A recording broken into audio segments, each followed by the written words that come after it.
I won't bless that guy, that son of a that son of a that poor son, that poor son, that son of a bitch. Hello, I am the Nostalgia Critic, and this is my host, the best guy ever. What's up? Yeah, It's me, the best guy ever. Turning red should have been about 9/11. Is that a thing? You must not have been looking at Twitter this week. That was big funny thing this week was that Mr. Enter's review of Turning Red said it was bad that it didn't properly reflect the fact that it takes place in 2002, and that to reflect that, paranoia over 9/11 should have been a big theme of the movie. What the fuck? I don't know. I've Idiot. seen bits and bobs about Mr. Enter being like a horrible, terrible idiot. But I already knew that, so I guess it's not that interesting. It's funny, people lost their minds at him for this unbelievable take, and on Twitter he responded by being like, Jenny Nicholson put it best. His response was basically, guys, I've had way even worse opinions than this, and I can't believe this is what you're all mad at me about. It's like, he's like, I'm literally an anti-vaxxer, and you guys are mad about this at me? Fuck you. And it's just great. I don't know what drives a person to do that and be like that. Oh yes, and Mr. Enter, one of Nate's aliases. Yes, I remember. Oh shit, did I say that out loud? Lol. You killed him. He's Mr. More like the best guy enter. What? The best guy enter the building, ladies and gentlemen. What was it? So this week I did something. I just as I finished, before we started recording, I finished putting the finishing touches on what I was working on all this week. I took a break away from doing the formatting on the Slime and Punishment book because I was drawing a guest page for Tails Gets Trolled. Oh yes. If you can believe it, I spent a whole week. I spent a whole week doing that. How big is a page? It's not A4. page. It's like can be huge because it's internet. Like long. It's like long. Here, I'll show you my page. Or yeah, mine was 18 panels. Oh my god.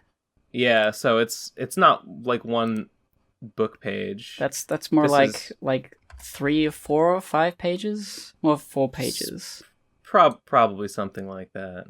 I think this will have been published on the website by the time this episode comes out, so it's probably fine to show it, but I'll link in the description to the page if it is released on the website. So yeah, I spent like a whole week drawing this because I wanted to make it really good. Meanwhile, back to Coyote. Yeah. In a graveyard. So I had to catch up. I am caught up on the story of Tails Gets Trolled, by the way. There's a lot that has happened since like when I did the lecture on it. Yeah. Although they're still locked in battle. Like Coyote and Tomorrow are still locked in the battle. It's like the same day. But I mean, there's like chapters and chapters and chapters have gone by. I will eventually get around to reading it all. At some point I just to. sort of stopped because it was getting. I mean, obviously it's stupid, but like I feel like some of the gutbuster, like I can't believe this is a comic moments were very early on.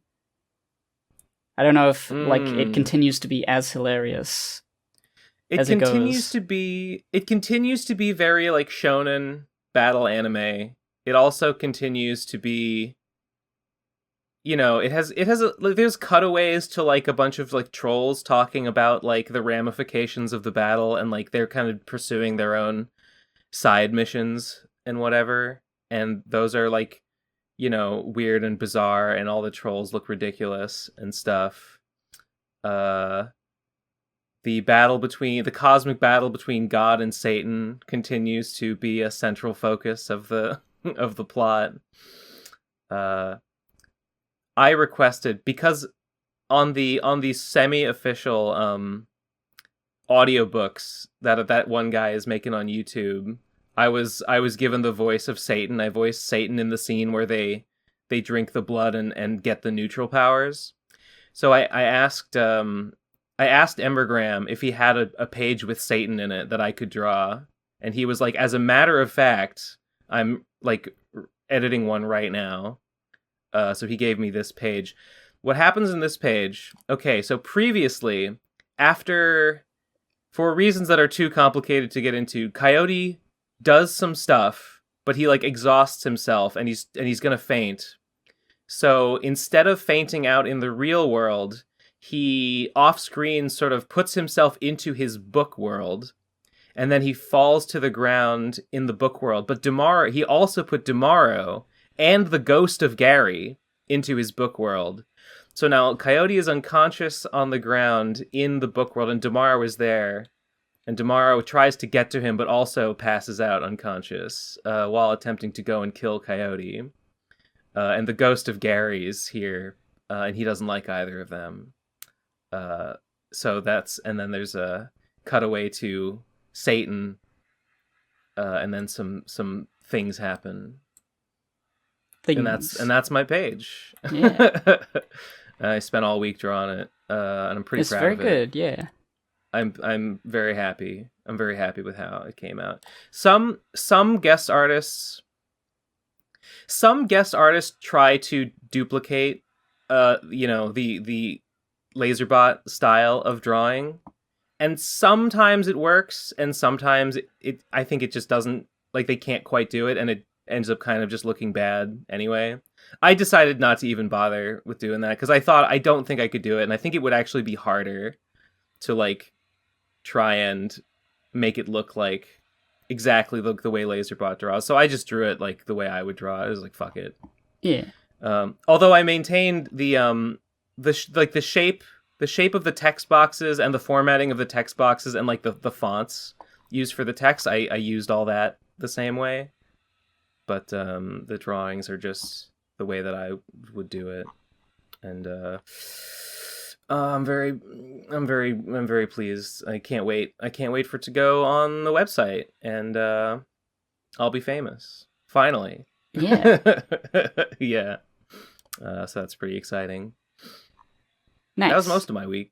Yeah. Although I'm now behind on the book formatting.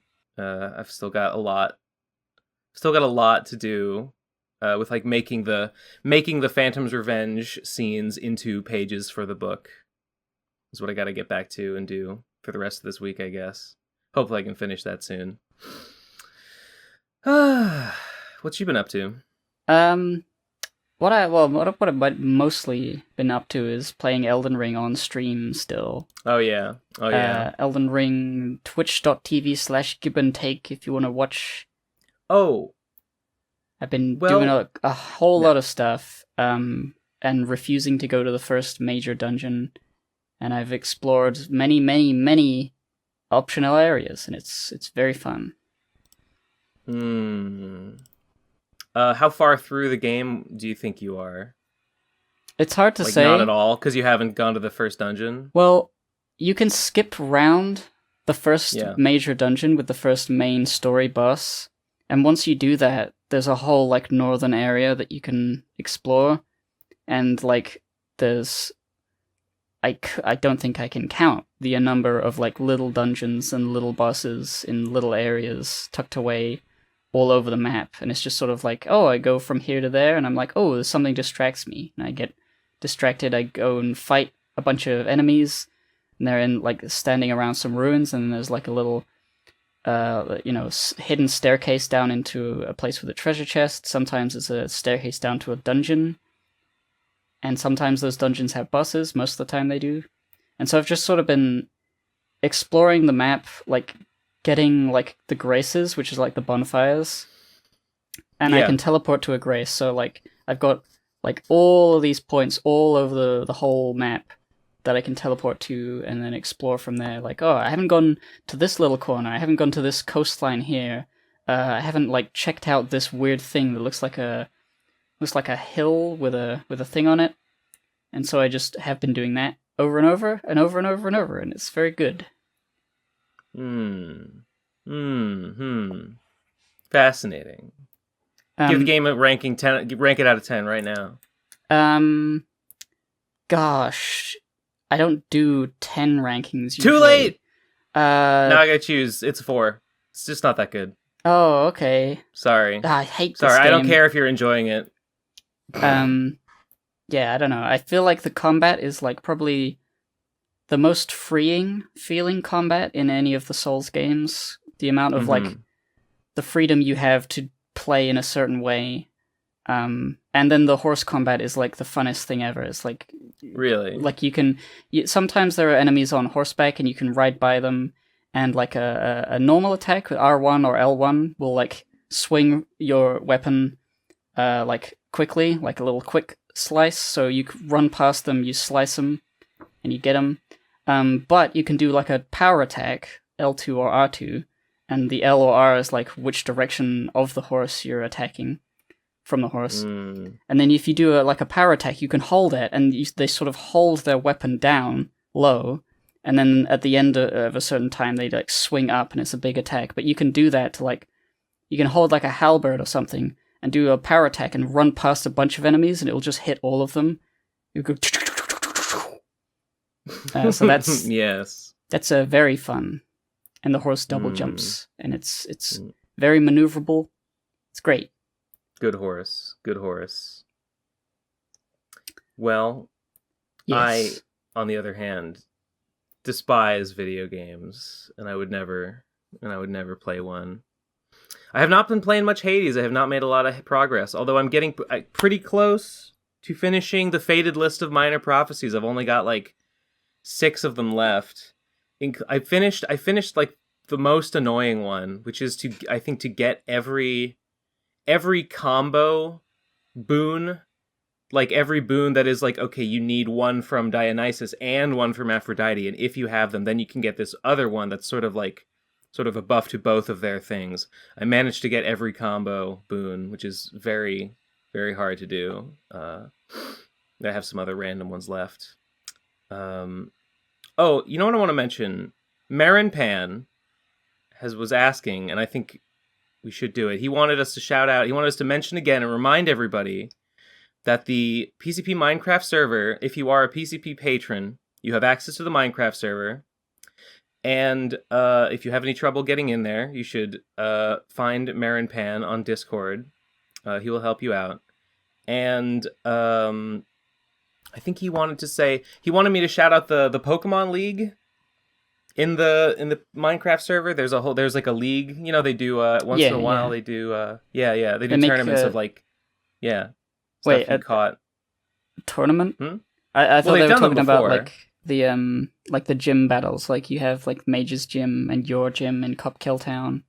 There is that. There is the whole like, have we like really mentioned before that there's sort of like a whole like set of challenges in there? There's sort of like there's almost like a whole like single player campaign. There's a Pokemon video game built around the buildings streams, that we make, or Marin Pan makes in the world. Mostly Marin Pan makes them. If you catch the streams, you would know. If you don't, then you wouldn't know. So probably most people don't know. But yeah, there are big like challenge gyms in there to battle through with your team. There's Mage's Gym was the first one. There's the St. Ben's Cathedral in Copkill Town. There was there's that graveyard one, the tomb of the PCP. Oh yeah. There's other ones, I think. But there's like side quests and stuff. Marin has like crafted a whole video game. Sort of a whole video game in there, yeah. Sort of a whole little Pokemon region.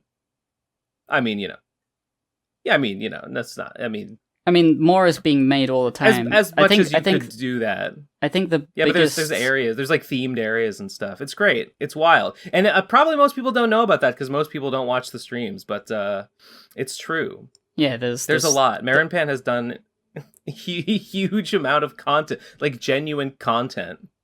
The entirety or like soon to like very nearly the entirety to scale, basically of NLACACOM, New Los Angeles City, aka Neo Milwaukee, is in the server.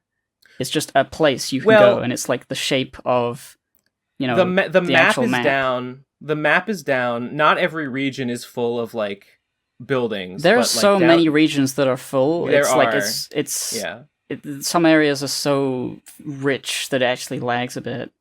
The downtown area and Copkill, a lot of like the more central regions are like fully built and fleshed out, and Rowdy Roughhouse can be a little tough on on your PC performance. And like you know. The Rowdy Quest, the what was it called? The Rowdy Marble Quest. Yeah. Roughhouse Stuck.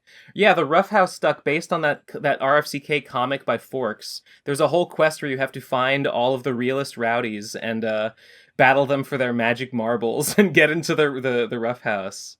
That took me like weeks. We don't talk about it on the show that much. We usually leave it for the streams, but Marin wanted me to mention it, and we does should. In fact bear we should mentioning. Mention it more. Mm-hmm.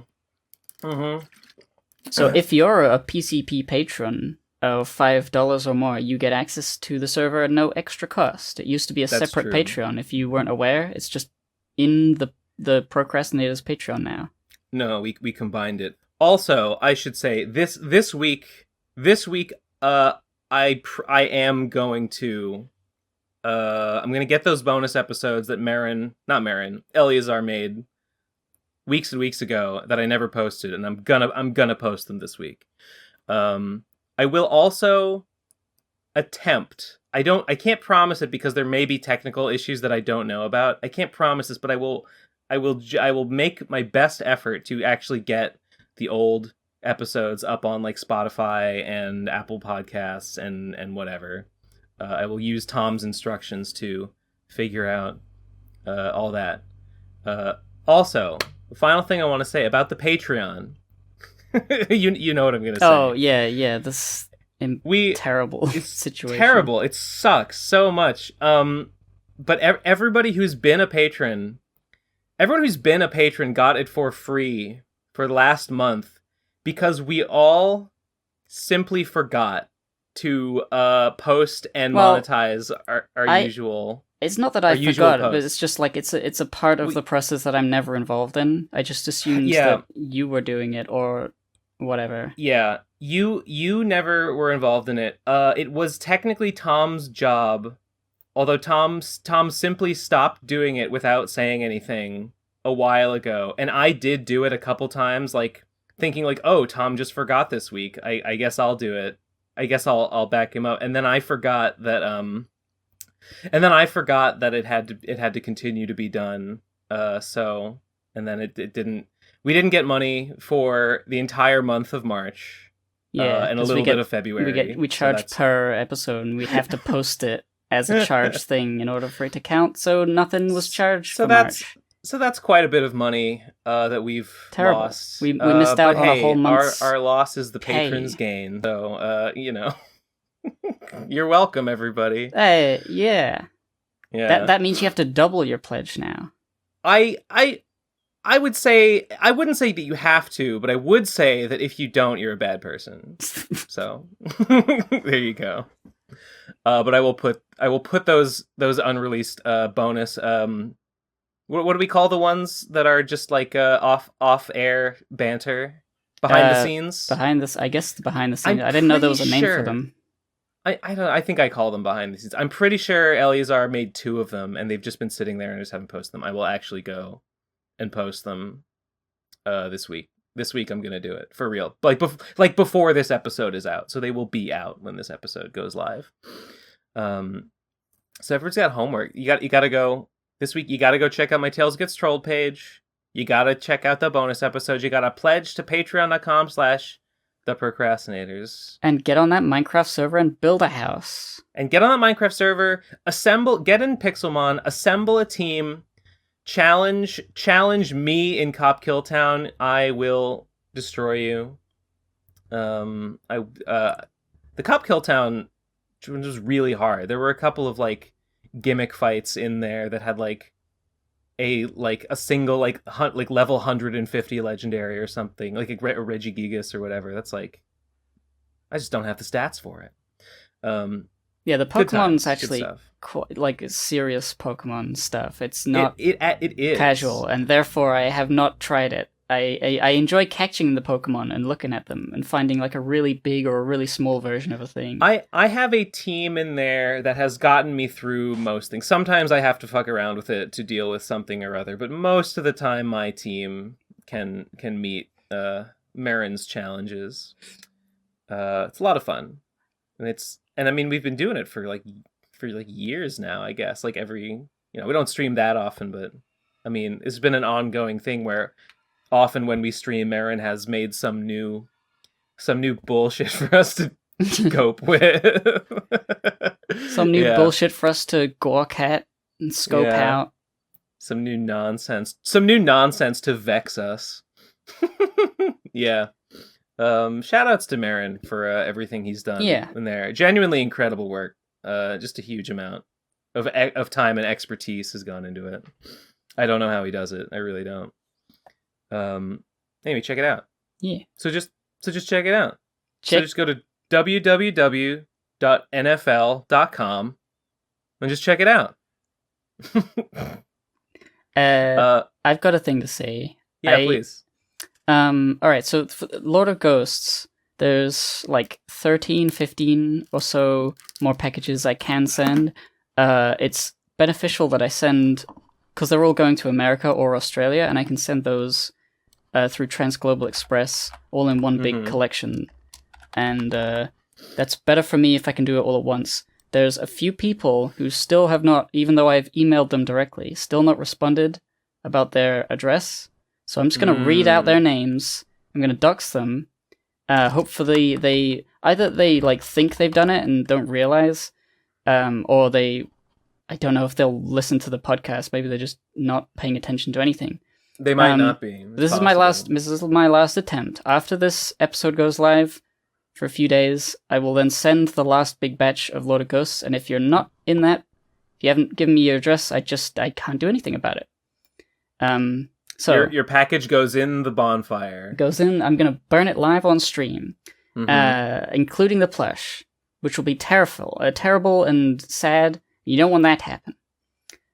Okay, so here's the list of names: Mimi Menzies, Orin, Orin, Panda Poploin, Extreme, Dag Zaggles, James Gottwig, Adam O'Donnell, D.S, Hromel, Rhomell, James Dollar, and Milo Rux. I could put an image actually as well. Get your things in, because I want to give you your free shit that you paid for. As well, you should. I want you to have the thing you gave me money for. I want you to have it. There were not too many, but there were a few people who just simply never got me their like info from the Vapors Kickstarter, for whatever reason. Yeah, happens. But yeah, I hope everyone gets their fucking shit together. But yeah, that'll be the ending of the Lord of Ghosts thing, hopefully, and then I can. The next thing I'm gonna be working on is Pumpkin Alley. And I want to do like a lot of pre-production before I can like figure out the possible cost of making the game, and then I'll make a Kickstarter once I know that. So the pre-production is going to be like, I guess, like thinking about all the levels, what they will require in terms of number of assets, number of enemies, game mechanics, and then like making an exhaustive list of everything I would need, and then I don't know, ballparking figures of like time it would take to make all of those assets for various people, and hourly rates, so I can figure out like what's good money for this amount of work. Mostly it's going to be me and Charlie working on it, so I'll just have to ask him But yeah, Pumpkin Alley pre-production, and then at some point Clarissa Gunsmoke. I want to finish. Clarissa Gunsmoke and the Bandit King. I want to finish that, make it a real finished thing, and maybe even look into like going to a publisher and saying, "Hey, I got a Western cowgirl comic. What do you think? Do you think you can put this on store shelves?" Man, if you figure out how to get a publisher to distribute your book, fucking tell me how you did it. I mean, I don't know, I don't have like connections, but I do have some good recommendations of publishers I could look into. So I'm just gonna finish the Bandit King and then send it out to people and say, "What do you think?" And then they say it sucks, but you got I like your moxie. But you got gumption, kid. We'll give you a chance. and then La Clarissa Gunsmoke and the Bandit King will be like the pilot, and then I'll make a better version. Yeah. I don't know really what to do with that other than like it was a cool idea, and I liked the character, and I want to continue it. So I will. Wait, what do you mean you make a better version? Well, you know how like there's the pilot version of a thing is like different, and then if you get a publisher or like people, they'll say, well, we suggest you do this and that. And are you talking about like serializing it? Potentially. I mean, it's a Western. You could do loads of things with it. Yeah.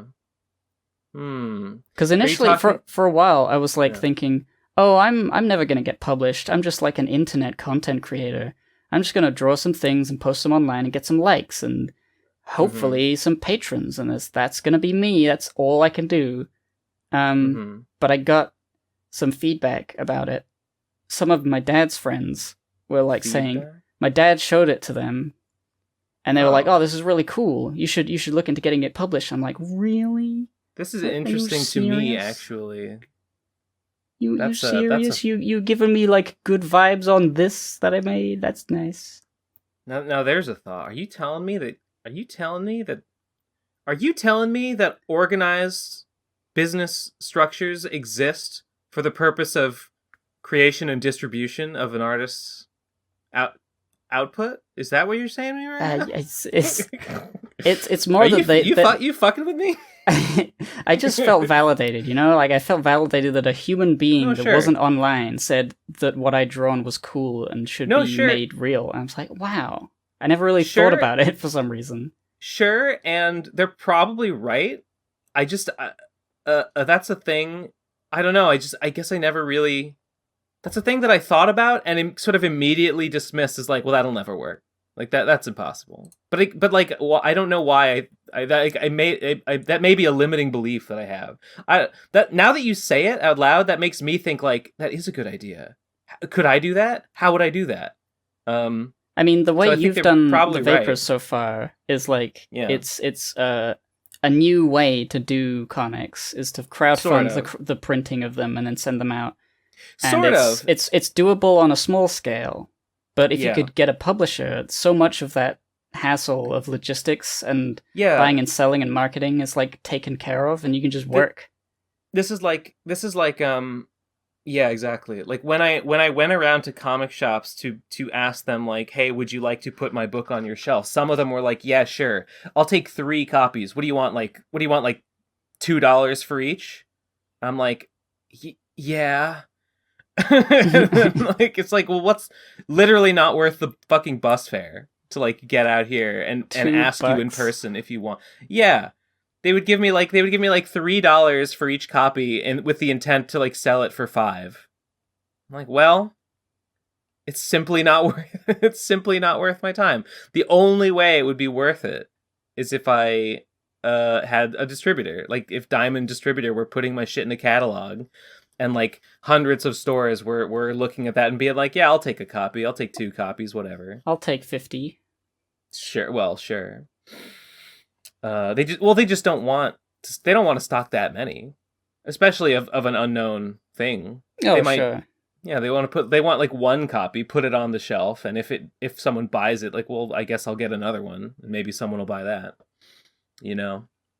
So you got to work at scale, and I just lack that ability. So I just gave up. I was like, well, I guess I'm only selling my shit online. But I don't know. You know what Gotta diversify that portfolio. Yeah, what I've been thinking occasionally is that I should get an agent. You know, that's a thing that artists do sometimes.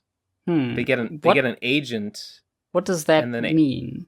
Well, what I understand is that an agent is someone who basically knows people in the industry. You don't pay them to be your agent. What they do is they take a good like there are some fake agents that will scam you and ask for money up front, but those are fake. A real agent will just basically knows people and knows the industry, and when a job comes up and someone's looking for someone, they might be like, "Oh, I know a guy." And then they'll call you and be like, "Hey, here's a job I thought you might be good at. Would you want this job?"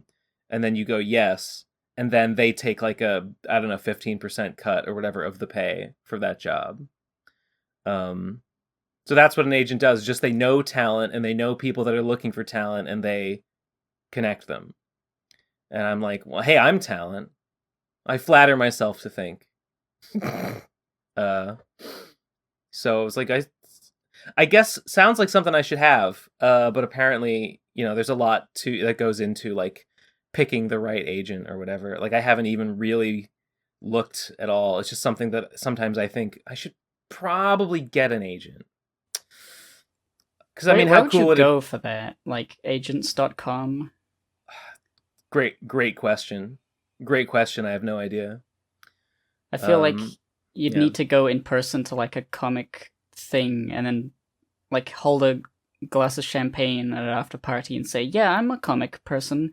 Oh, no, you should talk to X, Y, Z." And I'm like, "Oh, okay, now I have to do this." Like all of that socializing.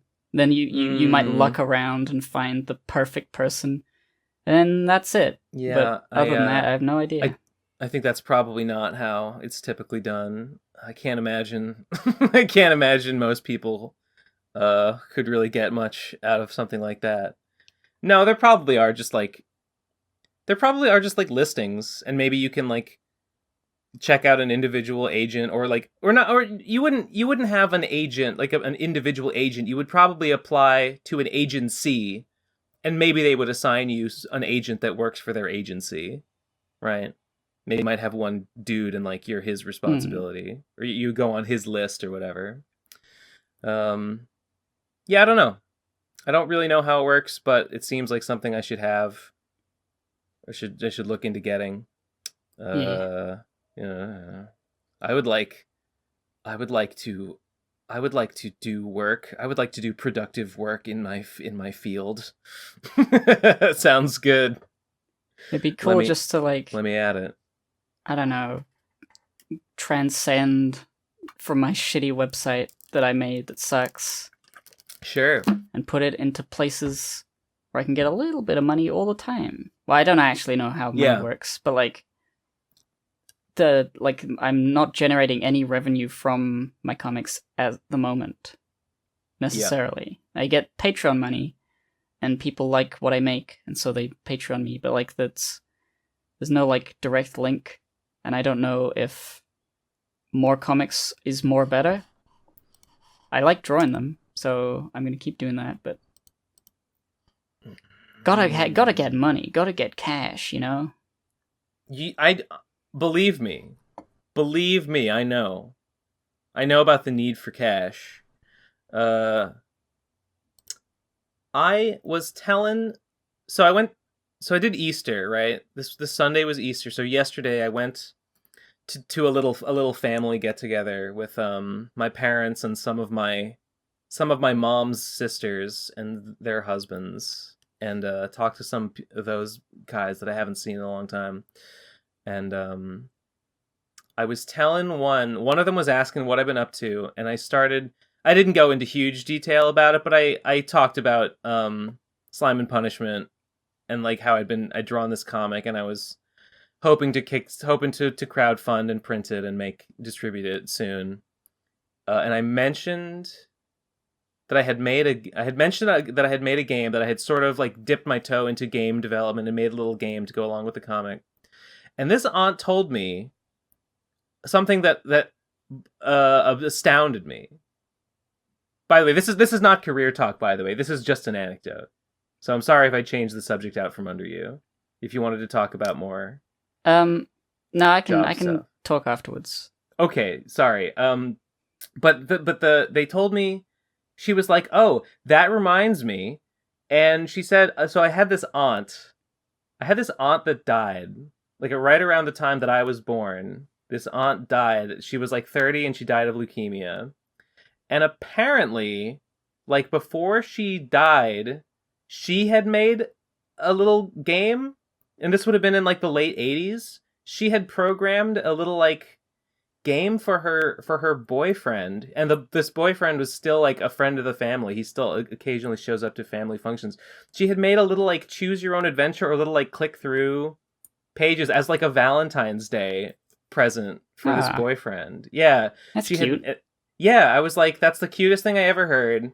And also, you telling me a woman made a video game in the 80s? I couldn't make a video game in the 80s. I mean, you weren't born. I know. I guess I feel like you would have to be. I feel like you would have to be a somewhat serious like computer person. Oh, you mean like in the 80s, most people didn't know what computers were. Yeah. Yeah, like today I feel like an idiot because I boot up Game Maker and like, yeah, there's tools there that I can like use to sort of design a game, but it's all shit that someone made for me. Like I'm not doing anything novel. I'm just using shit that someone like laid out for an idiot like me to use. I feel like to do that in the 80s, you would have to like, I don't know, you would have to like put your own circuit board. You have to build your own circuit board with resistors on a little cork board and like put the transistors together to make a computer. Quite that, but yeah, it was definitely more difficult. I remember seeing like sketches of like Super Mario Brothers where they drew like a grid with pencil on paper and like okay, we're gonna have art that looks like this. And it's got the so they have to type in code what the squares look like and what color they are. Yeah. And it's like, wow, you can't just draw with a mouse. What's a mouse? They said. Nothing. It ain't nothing. No such thing. So anyway, I just thought that was a very cute little story. Cute little thing. Surprised me a lot. But it was true. Anyway. What were we talking about? Publishing. Publishing. Yeah, well, I mean, I guess the only other thing was that, like, my thought process of, like, how I'm going to juggle Pumpkin Alley and Clarissa, because I want to get both of them done, so I'm going to have to, like, seriously manage my time in the coming months, very, very sensibly and very deliberately, in order to get the stuff done. I don't want to get burnt out on anything.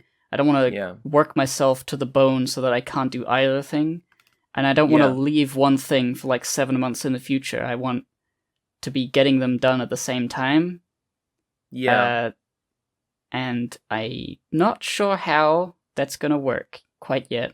I guess I just like designate a certain day for like this or that.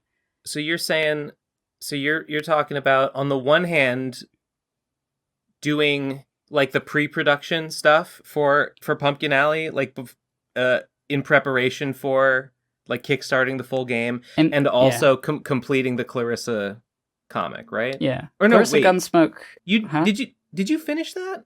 I posted what I had done for the Tezuka Award thing, which was not the finished thing. At the very end of that, she's in prison. I had written more, and I had sketched like 35 pages after that, but I hadn't like lined them or anything. Or I guess I blocked them out. I didn't really sketch them. But there's like a bunch of pages left to go that I haven't drawn, and I would love it to be finished because I think it's very cool how it ends, like epic. You might say like a showdown. And then I would. I see how it is. And it's just like what a great thing that nobody fucking knows at all. I feel like people have sort of forgotten that I drew Clarissa Gunsmoke, and they don't. It's just sort of like, oh yeah, that thing. Mm-hmm. No, it's my best thing. It's my best work. Mm-hmm. But you haven't seen it yet. But that would take like not so much thinking time, at least for the pages that I've already sketched. I've just got to block it out, because like there's two types of work. One's a lot.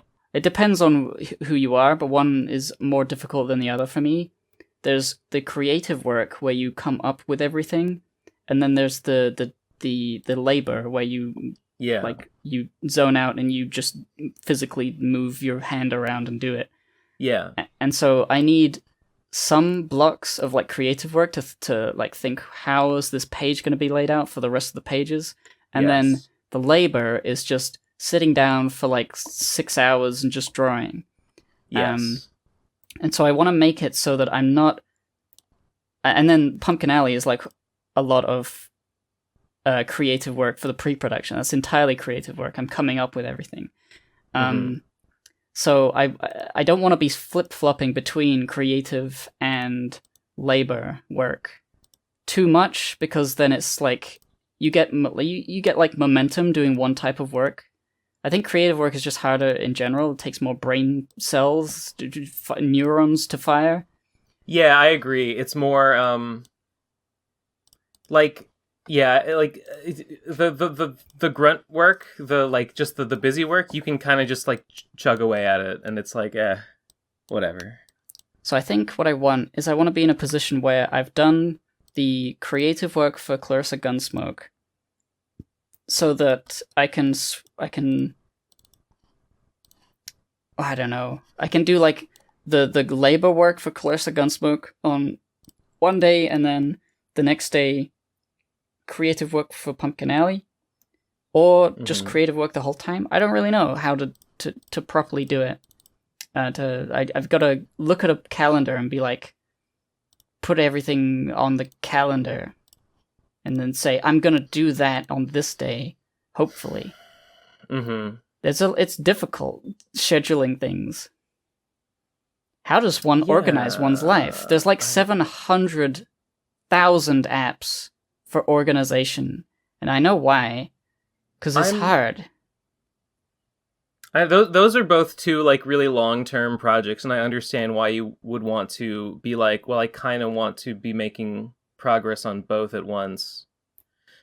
I'm trying to. I don't have anything that's like that long-term, like that I'm going to be working on for like a whole year, like Pumpkin Alley or whatever.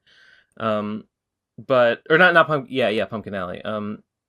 I'm really trying to just be like, I have a bunch of ideas for things that I should be doing. I have a bunch of like plans that I've been coming up with that maybe I'll do in the next year, but I'm really trying to just like cut down and focus on one thing at a time. Like I was just doing the book. I was like not worried about anything else, just finishing the book. But then the Tales Gets Trolled page was like I have to do that now. Like that can't wait. So it's like, okay, I'm not working on the book at all this week. I'm only doing the Tales Gets Trolled page. Now that's done. So this week it's going to be just the book. Well, except for I have to put those fucking podcast episodes up. I can't wait. So I will have to do that. But other than that, it'll be only the book, and then it'll be just the book until that's done. And then, like I said, I came up with some, not a scheme. I came up with an idea, and how do I want to say it? I had an idea that I need to somewhat change the approach that I'm using to my online presence, because I feel like I've been mostly just spinning my wheels for the last maybe couple years even, and I think I need a new strategy, and I think I've come up with some ideas for how to do that, but I don't want to say what they are. But I'm not Well, I don't get it though. Well, I'm being cagey. So you mean like your approach to being an online person? Yes. You're talking about your own like brand of Ben Saint? Yes. Okay. I don't know what I guess I can't guess. I don't want you to know. I mean, I'll tell you. Actually, I will tell you after the show. I don't want to say it on the show. Sure. because I have some things that I want to do that I think I really should do, but I don't want to talk about them before they're ready, because like, what's the point? It's I was like, this shit. I was like, I don't know. I had a little bit of a revelation that sort of hit me like, it's obvious. Like it's actually kind of obvious. It's actually kind of obvious what I should have done. And it's like, well, now that I've thought of it, maybe it wouldn't even be that hard. But I've decided to change my name to the Ben guy ever. Whatever. But anyway, the point is, I had that idea, but I'm like, now's not the time. Now's not the time to worry about it. Got to finish the book before I think about doing that, because I don't want to put the book off anymore. The book should be done. And then while the Kickstarter's running, maybe I'll have time to, maybe I can start like preparing for anything I want to do in relation to any of that stuff. So yeah, I'm trying to really focus on some particulars. But I don't expect I don't expect the book to take more than maybe like a month. I would like to have the book ready to go, and maybe I could do the Kickstarter a month from now. That would be amazing. I don't know if it's realistic, but I feel like I should try. Maybe that should be my sort of optimum goal. Yeah, it's working through creative projects. I sometimes get lost in like working on the one thing, and then when somebody says, "Where do you see yourself in 5 years?" like that sort of a question, I'm like, I don't fucking know. Doing more of it, doing a different one. Yeah. Like, I don't know where I want to end up at all. It would be nice to be like, oh, I've got a stable income now because of I released a game and people like it. Or like, oh, I got a comic published. I mean, that would be a great like not end goal, but like a goal, like a big goal. A goal to have a goal post to move. You're right. And like, but like, I don't know where I want to end up other than that. I'm just sort of like, I'm picking one thing that I have in my head, and I'm like, all right, time to make this thing that was in my head for a while a real thing. And there it is. Then I just pick another one. I still in the back of my head, I want to do more Red Noir, and I want to tie it into Slime and Punishment in some funny way. Oh, that would be sick.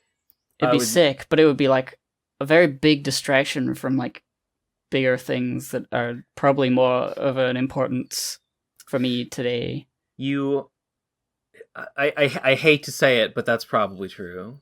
As much as no. Actually, after the show, let's talk about this. Let me explain to you why actually making Slime and Punishment adjacent content is probably the most important thing you could be doing for your personal future.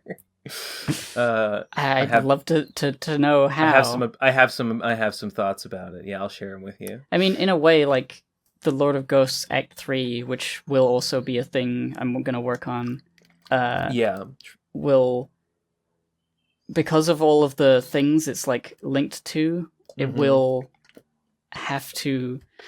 All right, I don't want to spoil it, but I was thinking the beginning of like the Lord of Ghosts Act 3 would take place in Nalakakam from the perspective of perhaps Redman. And then that everyone will arrive, and it'll be like, what the fuck? And that'll be like the Act 3 thing. Makes perfect sense to me. So if Red Noir is going on, that could also lead into the events of Lord of Ghosts Act 3, and it'll just be a whole big fucking thing. And it's like cool and based and epic, and like, wow, they're gonna fight? Flowerhead's gonna slice somebody? There's the army of the dead? What are they gonna do? I have a question. I was watching Oblivion Fall. This was after you went to bed, and Oblivion did that stream the other day. And Oblivion Fall played Phantom's Revenge and Pumpkin Alley. After you went to bed, he was continuing to look for that elusive 8th lizard, which he never found, tragically. But they were looking at, there's that part near the end of the game the end of the demo area, where there's a rock on the side of the hill, and it has the flowerhead Triskelion. Yes. And it made me think, like, is there a reason? Like, there's got to be, like, why does he have that? Why does he wear the Triskelion? There is a reason. Okay. But I'm not entirely sure what the reason is yet. Okay. I know Flowerhead's backstory. I know where he comes from, and I know like the lore of that location and the reason he's doing what he's doing. Yeah. The symbol is like, what symbol could like represent this thing? And I'm like looking at things Celtic. I was like, yeah, that's a cool thing. Yeah. So I think the place he's from also uses symbols like that. That's the extent of it. It's just like finding a cool thing from the real world that links either thematically or like aesthetically into like the fictional world that I'm building. That makes sense. I looked it up and I was looking through what it means, and it had like, it was like, it can mean like a billion different things. I was like, oh, okay. That doesn't tell me a whole lot. Yeah, all right. It's his like backstory iconography, or it's related to like where he comes from. That makes sense to me. Yeah. Really, it's just that he had, when in canon story that nobody has read, he just had like the Scorpio sign for no reason. Scorpio is this 6 and 9? No, that's Cancer. No, that's Cancer. Scorpio's the Vriska one, the M with the like little tail, little devil tail. Yeah. Why did he have that? Was it a Vriska reference? It was a Vriska reference. It's nothing more than that. Fair. Yeah, I always forget Flowerhead was in canon story. Lamau. What were we talking about? I don't know, just creative projects. That's all I really had to say, is that I wanna be working on Clarissa and Pumpkin Alley, and somehow like doing both of those at the same time in a way that doesn't ruin me, because I would hate to like postpone either of them, and I can postpone things like Red Noir and Lord of Ghosts, because but like, what if I could get a published comic? And what if I could make a real video game? Like, those are really cool things that I want to focus on. After I'm done fucking around with Elden Ring for another, like, 10 weeks. Right, of course. Priorities. I have some things that I have been meaning to do that I've wanted to do and I still want to do, for, like, probably the two most pressing of which would be finishing Beastcapades and doing another Nuzlocke. These are things that I've been saying I would do for a long time. I definitely want to do those things, but, you know, I have the thing I'm doing right now, which is the book, and then I've had this thought about, you know, my how to better, you know, that stuff about my brand and stuff about like the direction I should be. I've had some ideas for like how I should be spending my time as a content creator, and I'm like, I think I should look into that. I think I should try that for a bit, and I don't think that it's gonna be like, oh, well, now I can't do any of those other things that I wanted to do, but I do think I'll have to be like, all right, I'll need to make one thing like a priority, and then the other things will have to sort of be fit in around that.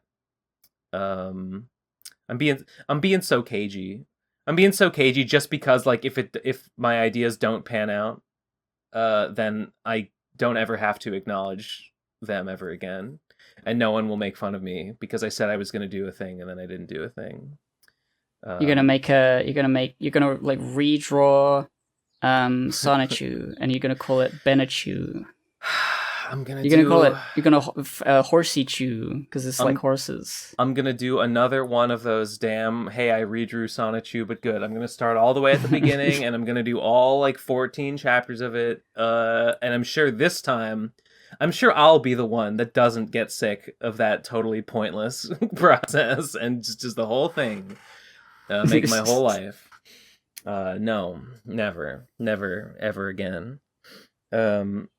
Yeah, I was telling that aunt I was telling about Slime and Punishment, I was explaining to her, like, yeah, I'm a little I'm a little unsure about whether I expect to make any money off it because, it's the whole thing is sort of like a big in joke that like is really hard to understand and like nobody knows what it is and doesn't make any sense and it's nonsense and it sucks. But I don't know. Just got to, but I can't not sell it. I can't just be like, well, nobody will buy it. It won't make any money. Fuck it. I can't just give up on it. I have to see it through all the way to the end, just to see what kind of numbers it does. Just so I can tell myself, well, I did my best. I mean, it's anything you do will probably do more than nothing. I think it will sell enough to be made. My hope, because I put more time into it than I put into like either of the Vapors chapters, my hope is that it gives me a bigger return on investment for time spent. My hope is that it makes, proportionally more money than those did, basically. If it doesn't do that, if it just does similar numbers, I will be like, I will consider that somewhat of a failure. But I mean, that still won't be nothing. Like that'll still be worth doing. Yeah, that's where it's at. I don't know. I just want to get it done. I really want to.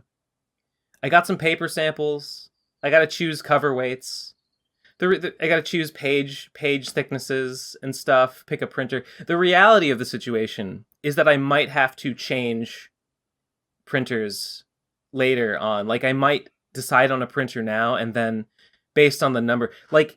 If I pick a printer now, I would probably pick the one that is the most cost effective to print, like the minimum number. Like if I set my goal at like, well, I want to sell 100 of them, I'll pick the printer that's like the cheapest to print 100. But then, if it were to sell 500 copies, would be incredible, but whatever. Just for example, if it does that, then I'll be like, well, okay, actually at that number, there's a different printer that's a more cost effective price point. So I should actually switch printers. So actually probably shouldn't commit to, I'm definitely going with this printer, but I want to get at least one test copy made. And it's like, okay, I can't guarantee this will be the exact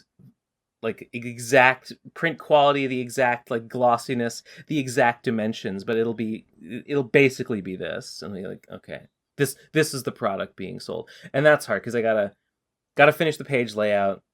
Gotta pick a printer. Gotta pick one printer to make the test copy with, and then gotta go through whatever process it requires to have that made and shipped to me. And then once I have the book in front of me, be like, okay, now. Also, I've been thinking, and I think that the way to do it, I think the way to market the book is to make a YouTube video. And I think that the YouTube video, it should be a Kickstarter announcement, but maybe even more than a Kickstarter announcement.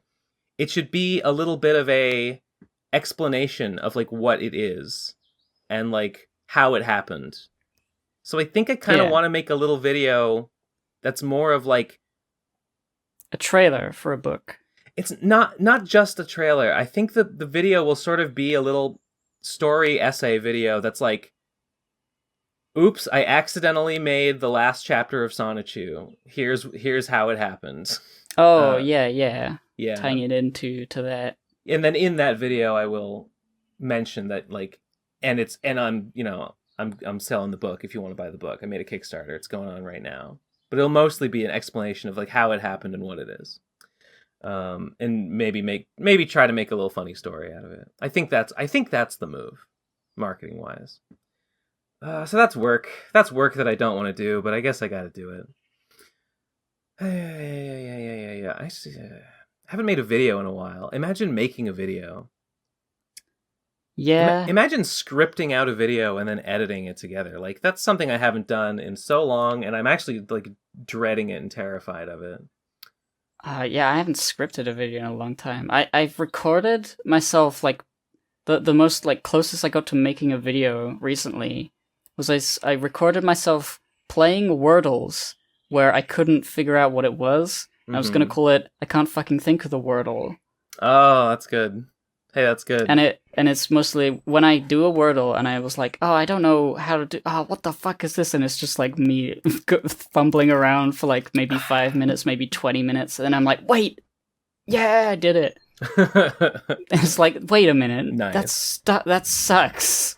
I don't want to go to the effort of putting that in a video editor and then like messing around with it and then rendering it and then uploading it.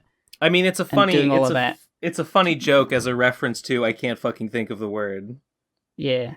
So I feel like the that. same thing could have been done. Like the same content could be made in like tweets, but the problem with Wordle is that you can't post something the day that it's the Wordle. You have to wait until afterwards. Mm. And so like, and it's just sort of nobody posts their Wordles like old ones. So I feel like nobody would care in any event what happened. Yeah. So I might leave it. I think for, it would like, make an okay little joke video. I think it would be fine. Yeah, I mean, I've recorded like 5 or 6 of them, and I'm like, maybe I could put it all in one big video where I can't fucking think of the word all. Yeah, I think that's from months ago. That's good. I think that's totally fair. Yeah, not a sort of thing you could like do to keep up with the times. It's just sort of some content that might be interesting later. Sure. And what more can you ask for?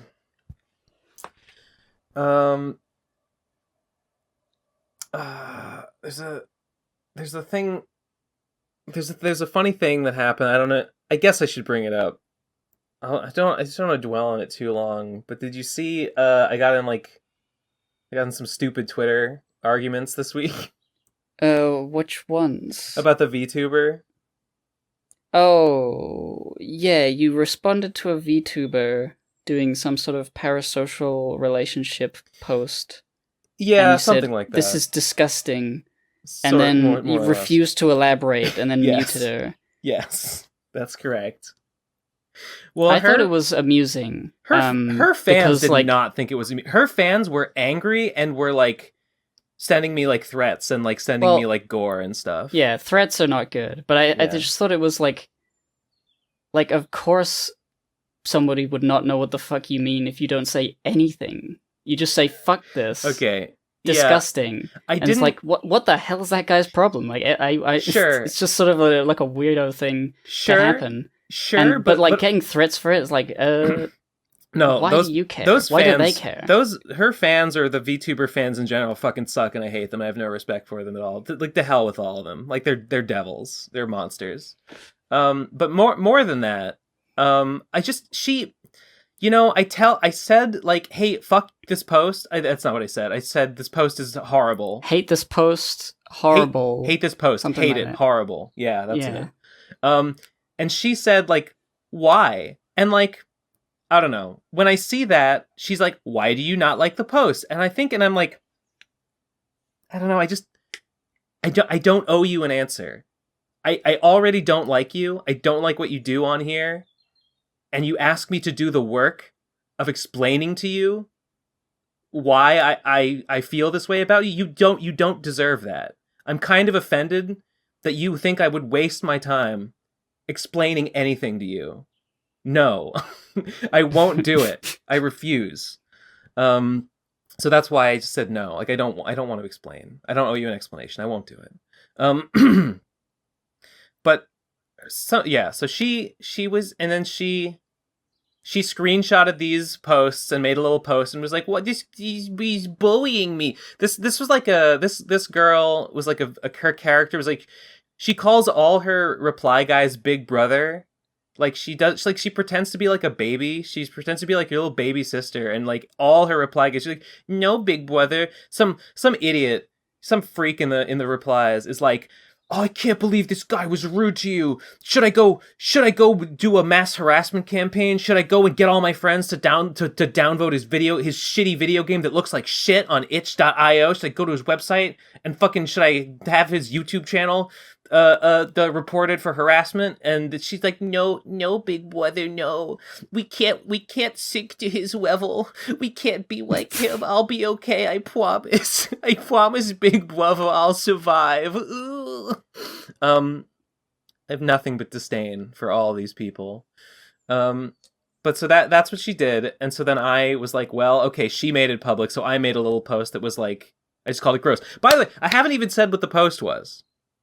I haven't even explained what the post was for the audience. The post in question, it was a meme, and it said that it was just a picture of her character, and it said, normalize having a comfort VTuber instead of a comfort person. And I thought... What is a comfort person, anyway? Well, that's the thing. I turned out to be a little bit wrong. Because what I thought that a comfort person is like someone that you like take comfort in, like a friend, right? Oh. So I was normalize parasocial relationships with VTubers over having friends. That's what you thought they were saying. Something like that. And I was like, that's fuck this. This is weird.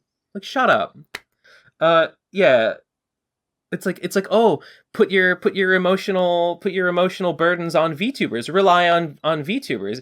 Okay, there's actually a lot. There's a lot here to talk about, because yes, if that is what it was saying, it would be an unacceptably like cloying like call to parasociality, like, and it would be disgusting, and I would hate it. So that's what I was initially responding to. It turns out it's a little bit different, because I guess what a comfort person is not like a friend. It's like a celebrity or someone that you like see and you feel good about. A non-VTuber parasocial relationship. It's like a comfort character, but it's a yes. It's a not yes. So it's a little different. It's not saying replace your real life attachments with VTuber attach. It's not quite that bad. But still, it's a post celebrating. You know, I feel like I was misunderstood a little bit, because my problem, like, yes, it is parasocial, and that's lame and whatever, but that's not really why I didn't like it, because lots of things are parasocial, and I don't think that a parasocial relationship is in and of itself bad or harmful. Like, it's okay to like a YouTuber, it's okay to like a VTuber, or to watch them and have an opinion about them, and that's a parasocial relationship, and that's not wrong or bad in and of itself. So it's not just, a lot of people seem to think that I was just saying, oh, this is encouraging parasocial relationships and that's bad. And it's more than that. What bugs me about it, because I see VTuber posts on the Endless War RFCK account on Twitter. I followed a couple of slime themed VTubers just because I thought it was funny. And now all I see when I log into that account is recommended tweets from VTubers. And they're all, not all, but lots and lots of them have this attitude. It reminds me a lot of the attitude of, it's like the attitude of the Brony analysis community that was all like really into this specific thing they were doing. And they were all just really like focused on this. Isn't it cool that we all review My Little Pony? Isn't it cool that we like look at this community that we've built? Oh, we all support each other. We're all gonna upvote each other's videos. We're all gonna like each other's videos. We're all gonna make it. We're all gonna make it, guys. It really reminds me in a lot of ways of like the NFT space where everybody's got a fucking ape. Everyone's talking about how great their apes are. Everyone's hyping up their apes because they've invested, you know, financially or emotionally into this thing. And they're all there to hype each other up and get engagement from one another because they need to feel like this thing they're doing is important. And they're all there to hype it to themselves and to one another. And they're all there just like, woo, whipping themselves into like a VTubing is the wave of the future. VTubing is the most important thing in the fucking world. I'm exaggerating a little bit. But that's the attitude that I see a lot. And it really annoys me. Isn't that like content creators largely do that in whatever like theme or like genre they're in? Yeah, I'm not saying it's exclusive to the. It's a thing. It's a thing. Comics too. Like when I would go on like the Tapastic forums and see like, you know, these small comic creators with no audience at all, just like all posting to each other about their stuff. Asking each other questions about like, how do you like to write, you know, your protagonist? Like, what's your favorite ship dynamic or whatever? They're all talking about. It's fine, like it's fine, I guess. The I don't know, the attitude of like this, like they're all being. You got to be really positive. We're all posting about whatever the interest is, whatever the field is, like we're all here, we're all posting about it, we're all being really positive about it because we're all hyping each other up. Like none of us are getting anything out of it, right? Like the people that do these kinds of posts, they're not successful. They're low on the totem pole. And they're there because they need to convince themselves. They need to have the sense of community that, oh, sure, I'm not getting anything out of this, even though it's an interest of mine, but, you know, everybody else is also not getting anything. We're all kind of here. It's a community. It's for the community. I'm not successful as a VTuber. I'm not I don't have a big audience. I'm not making any money at it. It is just like a big sink for me, but we have a community, and all my other VTuber friends are the same. We're all just fucking around and floundering and not getting anything out of it, but we're having fun in its community. You're saying that they're coping? I'm saying it's coping, and it's like that's what's unappealing to you, is that they're not actually successful, but they're positive about what's going on. It's part of it. That's part of it, but it I feel like it exists. I feel like the attitude. I feel like it's an attitude that benefits those at the top.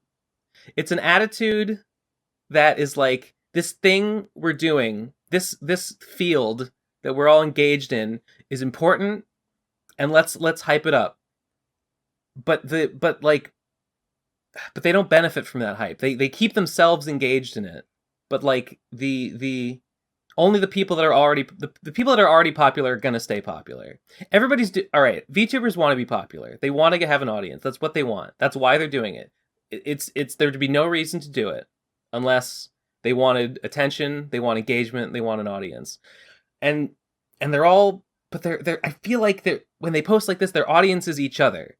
They're appealing to each other and convincing one another about, like, yes, our feelings are valid. We are all going to make it in this VTuber space. And we're going to do that. And we're going to do that. It's like, shout out, like, where are all my fellow, like, male VTubers? All my fellow male VTubers. We're all going to follow each other. Everybody, like, post below so I can find you. And I can follow you. That's what you do. When you're a VTuber, you post a thing that's like, hey, where are all my adjective VTubers? Post below so I can follow you. And I think the unspoken implication there is that you hope that they will also follow you back. And it's just this big incestuous slurry, to take a phrase from Homestuck. They're all just people with no audience, just watching each other, trying to get each other to watch each other. I don't know, man. This is. I can understand that is a thing. Yeah, I can see that. I don't know why it makes you so mad though. I just would be like, they're not going anywhere like that. They got to like think differently, and then I just move on. I don't really think about them. You say it benefits those at the top. I don't really get how exactly. If they're all just incestuous in their little group, are they building like a bedrock of VTuber in the public consciousness that is benefiting the VTubers that already exist? I think maybe or a little are they bit. having no effect at all? Because I feel like it's maybe the other way around, that the big VTubers are giving them hope that they can do something. It just isn't doing anything for them. I don't know. Maybe it's both. Maybe it's neither. Maybe it's just a feeling I have. Maybe it's not even real. Maybe it's just a phantasm. Maybe you want to be a VTuber, Ben. Maybe that's what this was all about. I don't know. Okay. Ever since you saw the Red Man VTubing model, you were like, damn, I want that. Okay. I want that for me. Okay. Well, even if they're a little bit incoherent, I've explained how I feel about posts of this kind. That's why they annoyed me, for all those reasons. Parasocial thing. It's cloying. It's like it's sort of, I don't know. It's sort of something about it. To put one final, it's a little dishonest. These posts feel to me like they're presented neutrally, but when you post about something like that, like, oh, replace something else in your life with VTubers, it's like you're you're asking me for something. You're posting this as though it's about VTubers in general, as though it's about some general thing, but it's about you. What you actually want is for me to do it with you, but you won't say that. I don't know. So I don't like it. I didn't like it. I called it bad. Whatever. Her fans went in apeshit in my comments, sent me gore. Whatever. A couple people that followed me said that I was being a big meanie. Ben, you're being too mean. Ben, you've crossed a line. Ben, you're a big jerk. And I think those people are confused because I've been way meaner. And I've been way more problematic and said more offensive things on Twitter before. Trixie and like if you're just worried about the meanness, then yeah, I've been way meaner to Trixie. If you're worried about me being like, you know, unfair or cruel or whatever, there was that time that I got mad at that black person for saying not to draw Usopp a certain way. I think I was a little unreasonable in that situation. Yeah. So I don't know why this would be the line. This particular one is just sort of baffling. It's not exactly a bad thing. It's just sort of like, man, you really hate VTubers, Ben. I don't hate VTubers. I truly, I swear to God, I don't. Hate what? Yeah. You hate that thing that you saw. And I swear to God, it's not that I have a problem with VTubers in specific for any reason. It's just this is a thing that some of them do, and it's an attitude that I hate. And they're not the only ones to do it. But the what was I gonna say? I genuinely think that some of the reaction that some people had that were not even fans of this person, they just saw this interaction and were like, Ben, this is not okay. I genuinely think some of them, their lizard brain neurons were activated by the fact that this person posts in character, like role plays as a baby. Like they reacted as though they thought I was like attacking an actual baby. Like maybe intellectually they know that this is not a baby, but they sort of treated it as though I was like beating up like an actual like small girl child instead of like an adult who's like role playing this creepy like, ooh, I'm being bullied, big brother, help me. So yeah, as always, I have no respect for those that disagree with me. My enemies are all ontologically evil. Sounds reasonable. But the odd thing is, right? So this was a bit of a Twitter kerfuffle. There was a bit of an argument about it. A bit of a debate happened. Whatever. Who cares? But then, and I don't want to dwell on this too much, but a couple of people who I would have considered to be my actual friends in real life, a couple of them decided that they hate me now and they're not my friends anymore, and they've disowned me over it. If you can believe that. So yeah, these people who had been my friends for years, suddenly decided that I'm bad and they hate me, and they joined like a new server devoted specifically to attack me, and they started spreading completely spurious lies and accusations, and just totally fabricated pseudo criminal allegations against myself and other friends of mine, based in no facts whatsoever. So this That's just what. Why? I found this to be a very surprising reaction to me being sort of rude to a stranger on Twitter, like somewhat rude. Maybe a bit uncalled forwardly mean. Yeah, I feel like it must have been like that there was something brewing. I agree, that's what I was gonna say. I think this must have been something was percolating under the surface for a while there, and this is just the moment that brought it out. I don't think I would actually lose a friendship over something so stupid. But so that was like a big thing for me this week. Is like a lot. Actually, it really bugged me because for a couple of days there, in the wake of this stupid VTuber Twitter drama and this weird fallout with these people, I was like kind of sort of fixated on this drama and on like these like, you know, these lies that were being told about me and people around me, and I was kind of had to like think about that, and it almost made me late for my stupid Tails Gets Trolled guest page, but it worked out okay. Whew. Yeah, kind of my fault because I didn't start working on it early enough. But yeah, I don't know. It's a bunch of bullshit. A bunch of that bullshit happened to me this week. It's a bit of a bummer, but you know what? We'll get through it. Yeah, I mean, the PCP has survived PCP. more dangerous bombardments than such as that. Oh, speaking of, did you see what released on the PCP channel yesterday? Oh, yeah, we should definitely talk about this. Yeah. Although I did not watch it because I'm scared of cringing too hard. I also dying. had to kind of I didn't watch. I saw it. I skipped through parts of it. I didn't want to watch my own part. I don't want to see it. It's so embarrassing. I feel very validated that some people said my and Munchie's verse was like the best. I remember. Like, yeah, I worked hard making that sound pretty good, or like rhyme, or rhythmically. I was thinking rhythmically. I remember liking yours. I can't I can't actually rap, but like yeah. I think I wrote something pretty good. I did not. I think I wrote like the first line of mine, and then I couldn't think of anything, so Trixie wrote my verse, and that's why it's bad. My verse is bad, but it's because Trixie wrote it for me.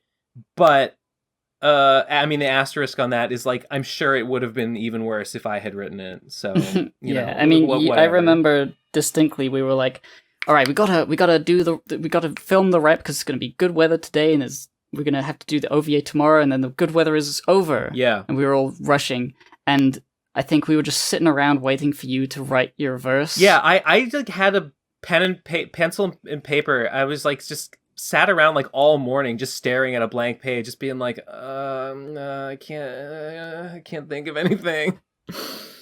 And Trixie eventually was just like, okay, here, you want me to write it for you? I was like, yeah, fine, just write something.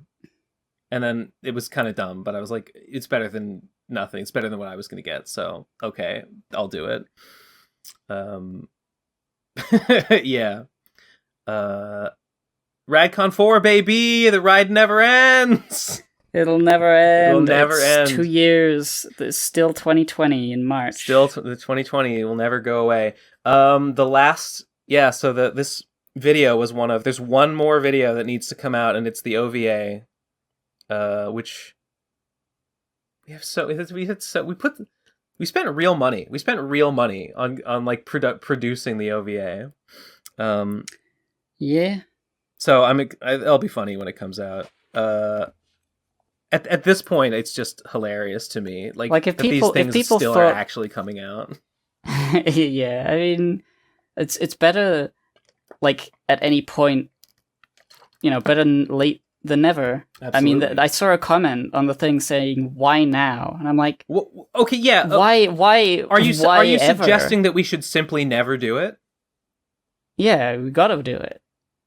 Yeah, we have to do it. They have to be made. If you know what that is, so that we could put the whole thing to rest. You know what that is? That's the kind of cowardly attitude. That's a cowardly Trixie attitude. That's a kind of like, yeah, I promised I'd do a thing. Yeah, I took money for a thing, but it's been a while and I haven't done it, so nobody cares. And whatever. I don't have to actually do it. It's fine. I'll just pocket it. Whatever. Fuck you, fan. Die. You love it. You love RadCon 4. Everybody loves RadCon 4. We're gonna make it trend in 2023.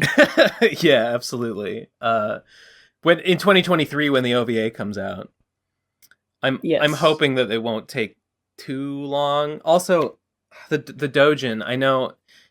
I have still not heard any word from the Kaiju-kun about him having a time available to do that. So I don't know. I'm still hopeful that can happen. I just I don't know.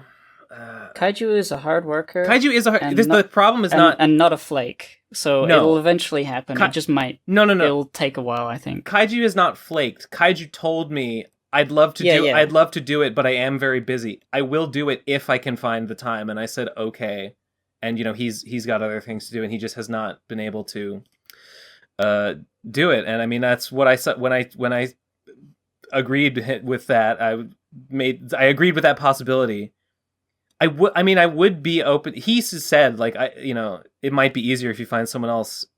I would do that. I would be okay with letting someone else do it. I would just need to see their style and like know that they're gonna do something good.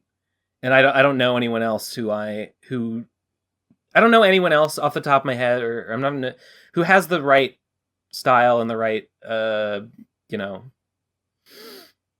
if someone were to say at me on Twitter or DM me or something on Discord with an artist recommendation, it's like, maybe this guy kind of has the sort of, black and white kind of classic anime manga look that you're looking for. I would be willing to consider alternatives. In fact, I think Kaiji would understand. He's told me this. In fact, if anyone knows anyone who they think would be a good fit for please tell me. I just don't know anyone. I've looked around on Twitter a bit, and I didn't find anyone who exactly matched what I was looking for. I mean, there's so many artists. I'm sure there's somebody out there. I just don't know them. Help me! Okay. Help! I actually kind of think somebody needs to help me. Because I have money. I have money to pay the artist who eventually does that. I just need to find someone who will do it. I'm mad. I'm still mad about that other guy. That other guy just disappeared, and he has still not returned. He has still not posted anything anywhere except on not my anime list, but that anime website. What were you saying? I was just thinking, have you maybe asked Merriweather if they know anyone? Oh my god. Merriweather does know lots of anime style people. It didn't even occur to me. But he might know. Actually, he might know someone, yeah. Although, damn, I wonder how much. I mean, his artists are some of his artists are like big. He has like 100K follower artists on Twitter that like draw his stuff sometimes. So some of them might be expensive. But they might be. I mean, they might be expensive. They might know other people. I think it's just sort of. It's a good avenue to look into. That's actually a great idea. He messaged me. He messaged me just like last week.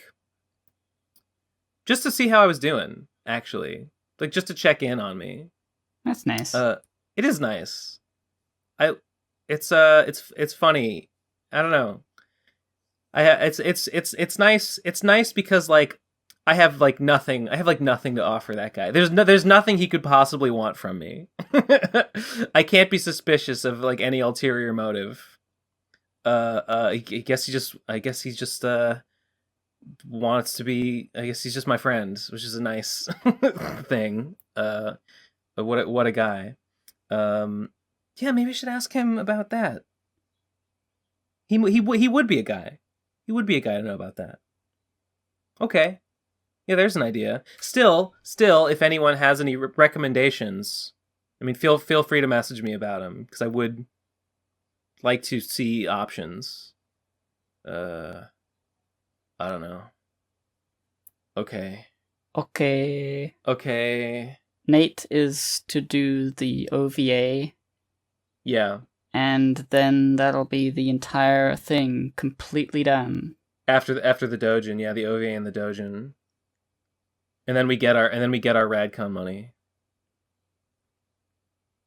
Truly, the longest wait. Yeah, it'll partially make up for missing out on that on that March Patreon money. Yeah, Nate's. I've been talking to him about it. There's still Radcon 4 money just in a pile, just waiting for everything to be completed so we can all just get it. And we can use it to fund Radcon 5. If we were Trixie, if Trixie had the money, Trixie would have just said, it's been a while since Radcon. Never mind. We just won't do it. I'll just take it. I'll just take the money and spend it. And then when someone says, hey, Trixie, what about all that content that was promised to be delivered with the money? She'd say, oh, well, I actually couldn't do that because I just spent it on my food and house. I just spent it on my personal expenses. But sorry, but that's just content creation. That's just what it's like. That's just what it's like to be popular on YouTube. You just take money from people and just spend it on whatever. And then you say, well, I spent it all, so I can't do it. You see? Ooh, I hate her. And I hate you. I know all too well. Not you, Gib. I hate you, random commenter. That implicitly agreed with that attitude. Why now? Why now? Shut the fuck up, you coward. You're a fucking coward. You know that? You're a quitter. I'll never quit. That's true. Okay. What do you think? Yeah, I got nothing else to talk about. Yeah. You want to go voicemails? Yes. Let's voice. Right. Let's voicemail. Let's voice some mail. Yeah, we got... Okay, it looks like the... Oh my god, it's a number of pages. There's 2.5 pages. Looks like the first one here is this Vokaroo. Alright. 3, 2, 1, go. Just like in Marvel's cinematic universe, there exists a lot of parallel worlds, similar to ours in some ways, but radically different in others. Today we will look at one such world. Welcome to the Twilight Zone. I am supposed to be taking a break. I am supposed to be taking a break. Instead I'm working. I'm doing something. I'm sending taxes. I'm Sending doing taxes. I am a cool guy. I am a godlike. I've got a deadline. Already done it. Hello, this is the Workaholic Podcast, and I am your host, the most masculine and manly man of all men, Gorilla Gibbs. And today we are joined by the creator of the hit indie game of 2016, Hyperlight Drifter, the most feminine woman of all women, who never drinks sparkling water, Jane Devil. Jane Devil.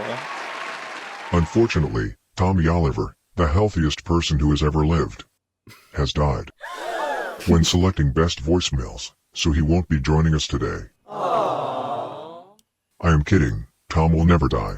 Not in this world, not in any other. I like that that's a universal Let's constant. start as usual, from crowning the voicemail that our commenters decided was the best in the previous episode.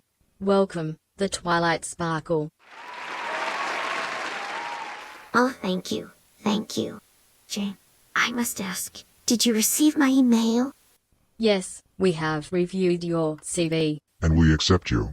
Welcome to the Workaholic Podcast. But this is only one of the possibilities. I will see you next time Boy. in the Twilight Zone. Wouldn't that be fucked up? If Twilight Sparkle joined the Workaholics podcast, That would ruin everything as far as I'm concerned. I would quit watching. I would cancel my subscription on Hulu. Okay. Yeah. I like how everything was the opposite except Tom still never dies. Oh, Oblivion Fall is Oblivion Fall is posting some cringe. This must be. Oh, this was his. I think it was his friend Twypie from the stream said that they were drawing Virginia, and I guess this must be those Virginia arts. Oh, they're very. Why does she have a cock? Why does she have a glowing green cock? Yeah, well, I mean, why not? You could. Yeah. I mean, yeah. You could reform it using slime. Damn. Sure. Yeah. Well. No, Virginia, stop fucking that sexy lady. I want to fuck that sexy lady. Get off her. Let me at it, please. She's got the horrifying the horrifying utter boobs there. Crotch tits. Yeah, the crotch tits that are my favorite. What reaction emote? Okay, here we go. An exclamation point and a little phantom horn looking on in approval. I think that's what we're gonna be dealing with. Nice glowing nipples, Virginia. You nailed it. You hit it out of the park. All right, we can't show that. No, we can't show that on the podcast, so we're not gonna dwell on it anymore. Okay, here's a next voicemail is an image. Oh, it's the Workaholic podcast. The Workaholics podcast, Jane Devil, and Gorilla Give. These are cool. Yeah. Deep symbolism of the egg. Yep. What's just says that. Oh, deep. Okay. Yeah, that's what. Yeah. Yeah. All right. Good thing. All right. Next voicemail is called Trixie admits she's stupid in recent stream. Bird agrees. Okay. 3, 2, 1, go. You were up to and saw you were streaming, didn't know you rebranded. Welcome back. And yeah, the rebranding effort, it complicated matters. Not a lot of people really understand what happened. So I made this mistake when I rebranded of taking down all of my older videos and then telling people to re-upload them and make archives. Yeah, that was a bad idea. Yep. It's almost like everything that I said that made her so mad that she rage quit the podcast and swore me off forever. It's almost like everything that I said that made her do that was exactly right. Almost. Almost. You might. I mean, that's one way to interpret the situation. Next voicemail is called Trixie still desperately tries to justify keeping Yig Studio. 3, 2, 1, go. Are you going to stick to Yig Studio brand? IMO, as a current fan, I consider it to not be a very memorable, identifiable moniker for your work, both individually and as a collective. I feel like a specific name is a lot better than Blank Studio, which feels more general. But it's supposed to feel general. It's supposed to feel like a studio name. It's not supposed to feel like a name for my content. I'm Trixie the Golden Witch. Yig Studio is Yig Studio. I understand where you're coming from. I don't think YouTube names matter very much at all. If you look at popular YouTube channels, a lot of them have nonsense names, stuff that just doesn't mean anything. Like, people aren't looking at the name of the channel except to figure out what it, like, the only reason my name is confusing specifically is that I had a different name, and so it's like, what the hell is this? People show up like, literally, what the fuck is Yig Studio? I don't know who this is or what this is. But like, if the channel had always been called Yig Studio, nobody would be questioning it. I don't think it would have had a harder time getting popular or anything like that. Their it just point Yig is Studio, that you changed the name. That's why it does it's hurt bad. my YouTube SEO for me to have changed the channel name, but that would have happened no matter what I changed it to. I think that in terms of, it's not really meant to be as memorable as it is meant to be timeless. Like I said, I wanted a symbol that will always make sense and that will always be like applicable. So it's meant to be very broad so it can last forever. It's meant to be something that you can just always recognize and everything can be tied to it, and it doesn't have to be, changed to fit a different project or whatever. Like, everything that's released under the umbrella of Yig Studio is a Yig Studio work, but that can encompass whatever the people who happen to be involved happen to do. Who's involved? Most people pronounce what it does that YGG mean? Studios, and that's Okay. Oh, well, yeah. Yig is not just for me. Yig is for everyone who's releasing under the Yig name is Yig. I mean, you tried that. You had a bunch of like stoner idiots making shitty raps. You turned it into a rap channel for a while. It was a complete failure. You shunted all those projects off to new channels and then didn't advertise them and just left them there to die because nobody watched them. And now it's like I'm gonna radically rebrand, right? I'm no longer like Digibro is dead. I am no longer just an anime analysis channel. I'm more than that now. I do raps. Now I do shitty vlogs with my friends where I harass strangers at stores.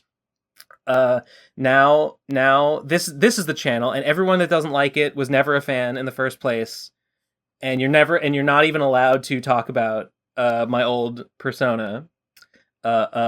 You're a fake fan if you do.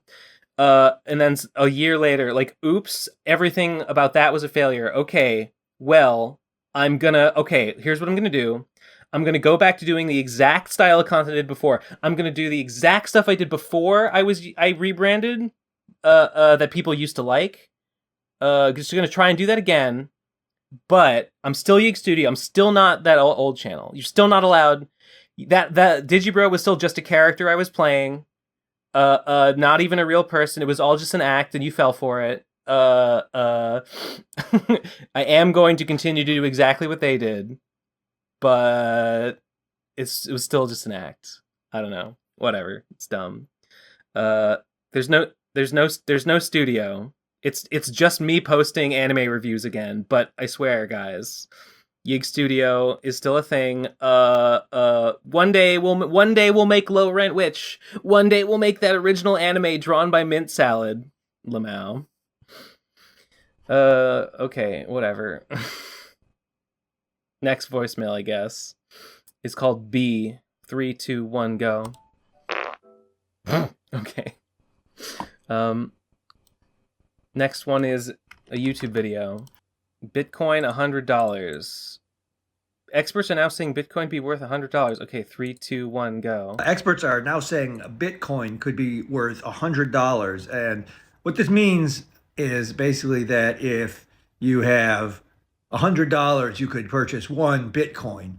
Or if you had $1, You sure could. that would be the equivalent of something that you would need 100 What? of to purchase one He's Bitcoin. trying so hard. And 100, if a Bitcoin is worth $100, that means it's worth 100 more than $1.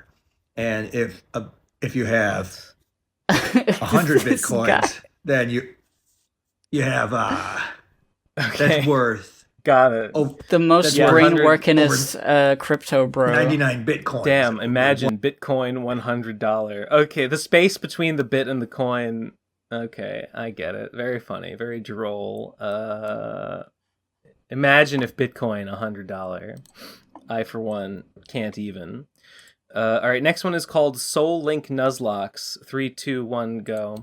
In episode 3 or 4, Ben and Gilbert poo-pooing Soul Link Nuzlocke going, if I want to make it harder, I'll just add more challenges to myself. Having someone randomly message you and tell you gotta release a Pokemon? That sounds cringe. That's why you don't fucking play it that way. The point is to play it with a jolly good friend at the same time, so you can turn the single-player game with Pokemon into a cooperative experience so that you care about what happens in each other's runs. And you can go further than just having that one fainting rule. You can require both players to have each Soul-linked Pokemon in both of their parties at the same time, which creates a unique team-building experience for gyms, dungeons, and especially the Elite Four.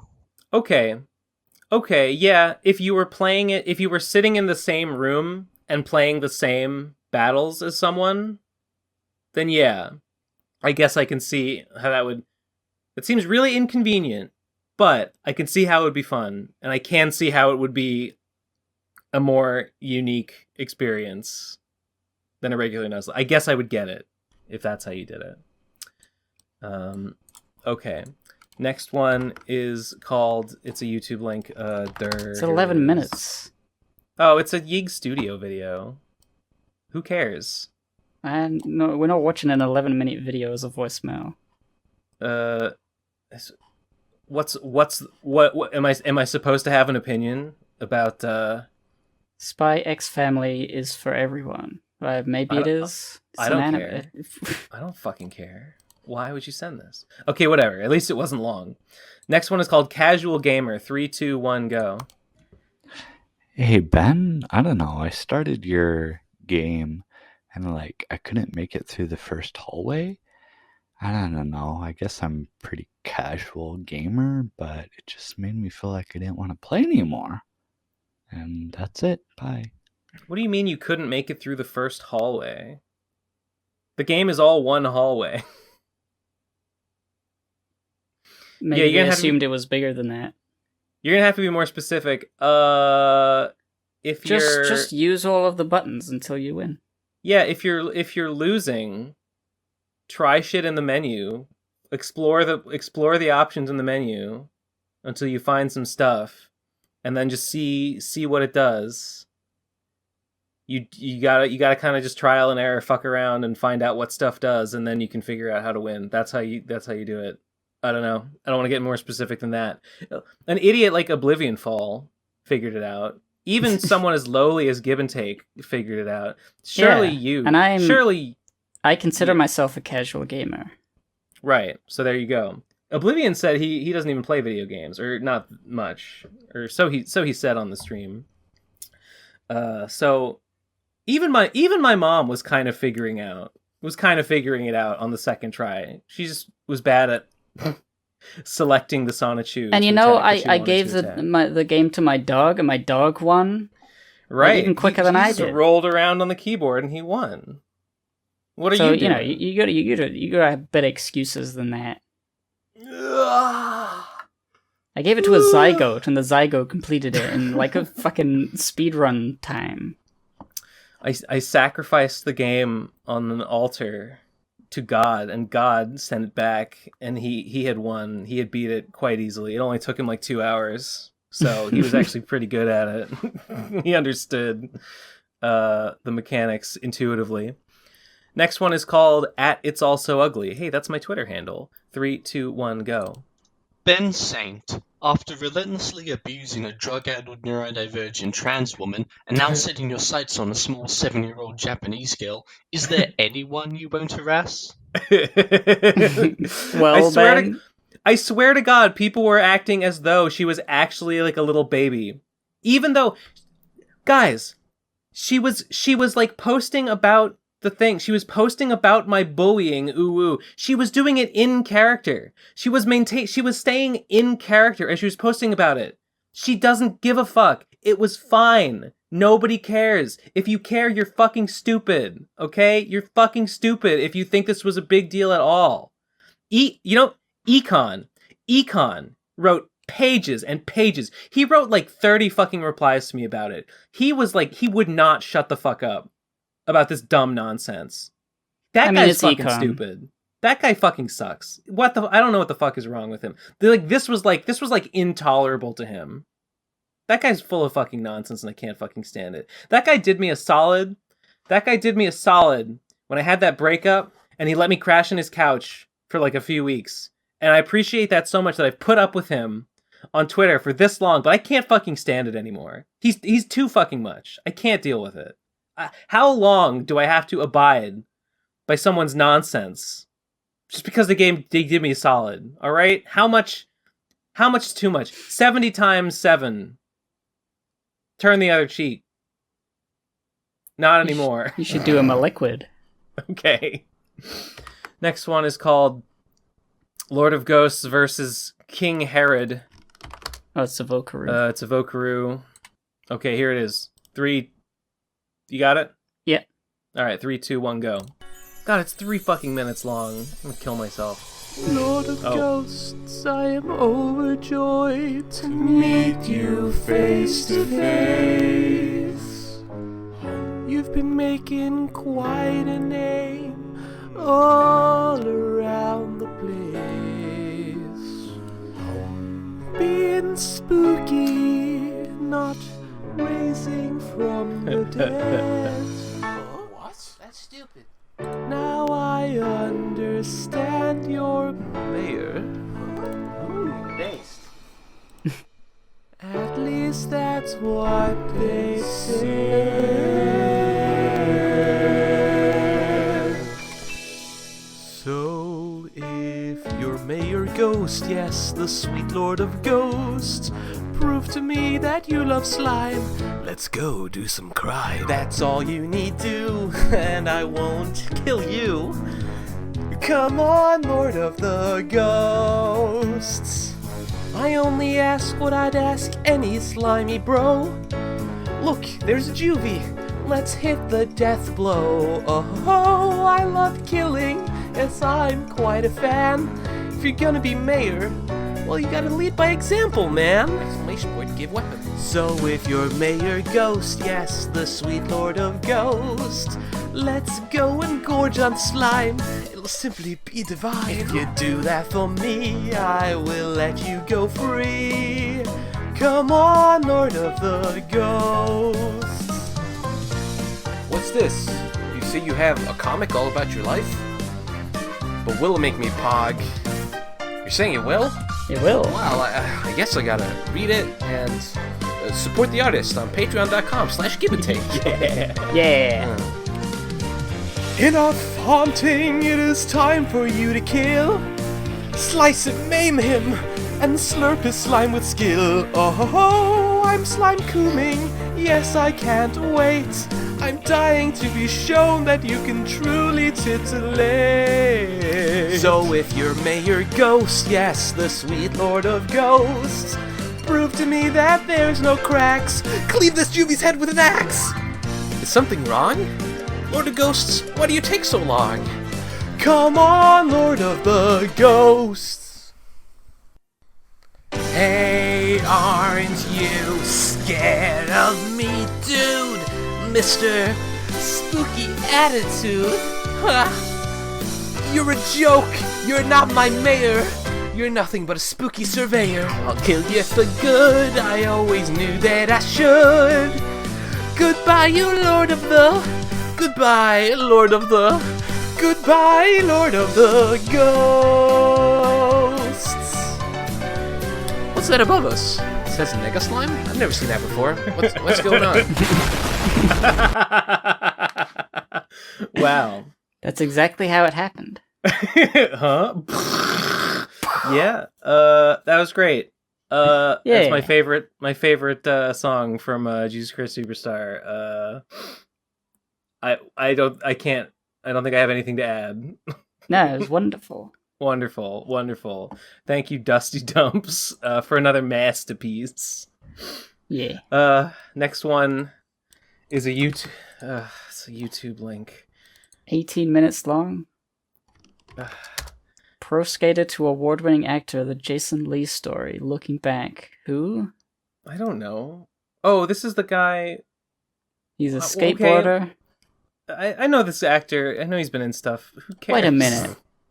There's other skaters than Tony Hawk? It's true.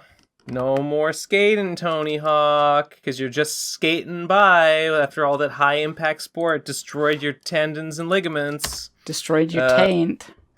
Oh, here we go. The next one is an Imgur link. Dudes be like, don't reply to me, weirdo. My brother in Christ, you made the reply with the sole utility of provoking a response by being more incendiary than it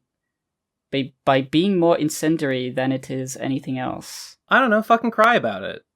Fucking cry about it that I was rude to someone. Like, shut up and die. Shut the fuck up and die. Why are you so upset? Why are you so upset that I was rude to someone? Who fucking cares? You're literally more upset than she was. She didn't even break a character, you psycho. You don't know how upset they were. They just made a meme. She didn't break character. How? Who didn't break character? The VTuber. Oh, well, yeah. I'm talking about the person who made the meme. Oh. It's just a contemporary funny meme. They seem upset. Well, maybe. I know this is a contemporary meme. This seems like a genuinely meant criticism. And anyone that genuinely gives me authentic criticism is automatically mad and wrong. Okay, whatever. Haha, very funny. Very good meme. Enjoy. Yeah, love it. Okay, next page of these fucking voicemails. It's another YouTube. Oh, it's from Smiling Friends. It's from Smiling Friends? Oh. It's a Gilbert Gottfried scene. It's 30 seconds long. Well, whatever. I'm not gonna watch it. Yeah, Smiling Friend's good. Gilbert Gottfried's dead. That's too bad. What are you gonna do? Next one is called Blue Wave. Am I right? 3, 2, 1, go. Hey guys, what do you think is gonna happen during the midterms? I think they're about to get silly. Silly? Yeah, I think they're going to be pretty mid.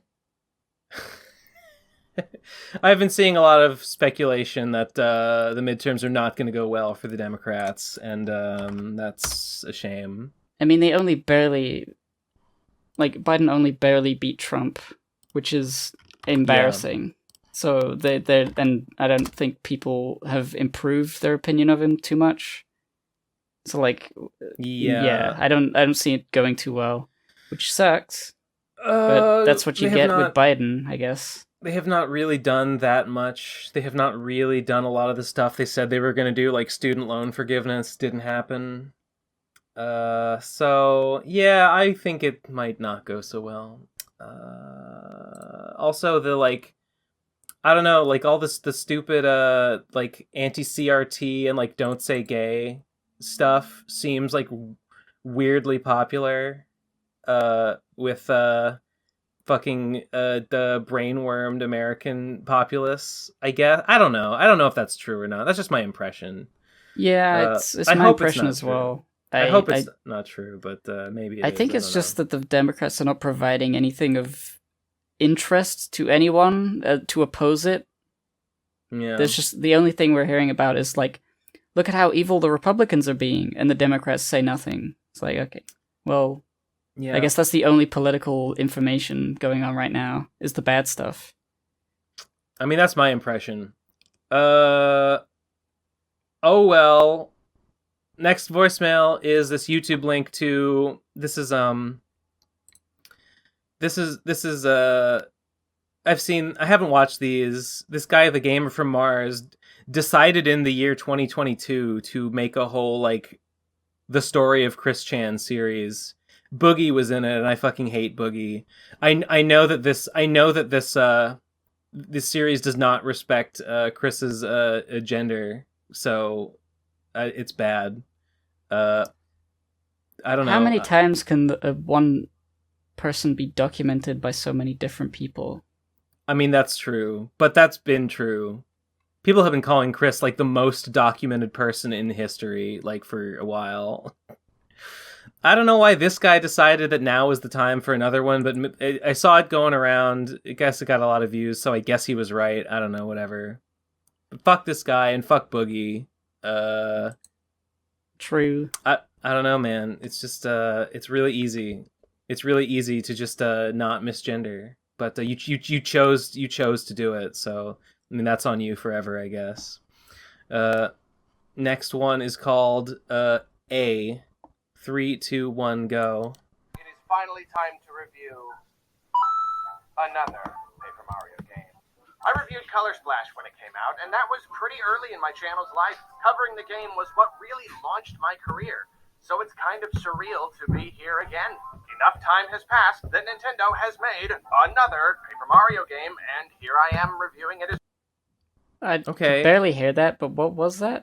It was Arlo reviewing a new Paper Mario game and saying that, wow, dunking on Color Splash is what made me popular in the first place. Can't believe they made a new Paper Mario and I'm reviewing it. So interesting. So interesting. Next one is called Slavoj Žižek on VTubers. 3, 2, 1, go. Ben Shint is correct about VTubers. Thanks, Slavoj. Their community is insular and cringe. Thanks. Good job. Someone who was convinced that I am simply a hater and an anti VTuber bigot, and just had declared war on all VTubers. Someone apparently sent Tom a question to do on his like patron podcast or whatever, and asked him. I don't know. I didn't hear the response and I didn't hear the question. I only heard it secondhand. But my impression is that they asked him like, Tom, what do you think about Ben, like, cruelly harassing VTubers for no crime other than being What do you think about Ben using his platform to harass and destroy people who have done nothing other than be VTubers publicly? How do you feel about him going after them for their identity like that? And I assume Tom's response was like, it's bad.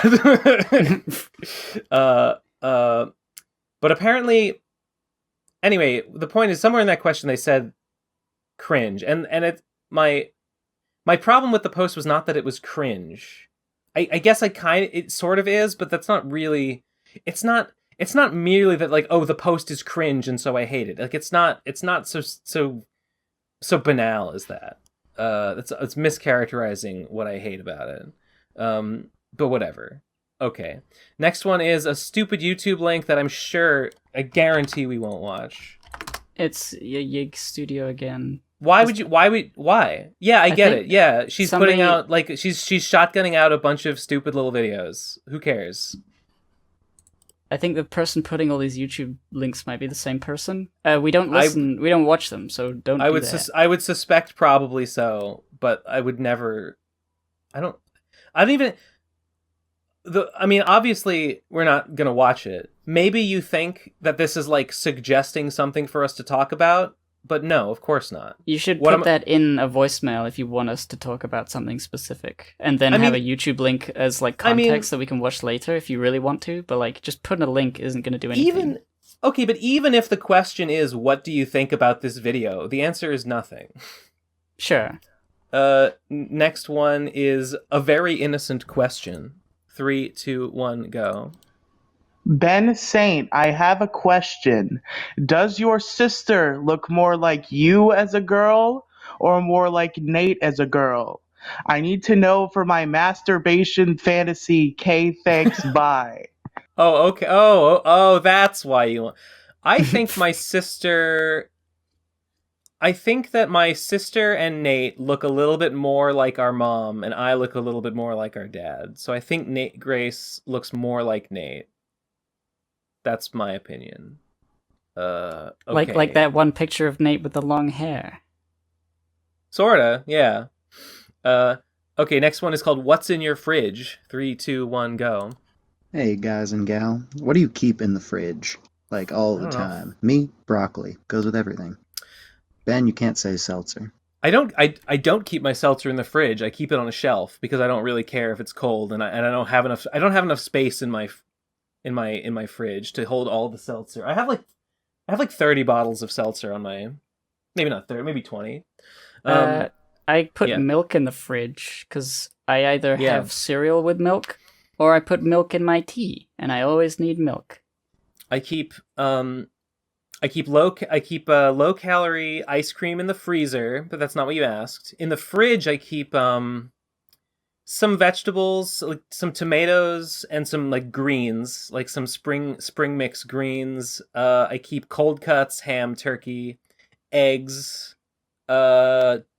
cheese in the drawer, and I keep low carb Banderita tortillas. I have like several big stack of like bags of Banderita tortillas, and that's like it. That's like most of what I eat.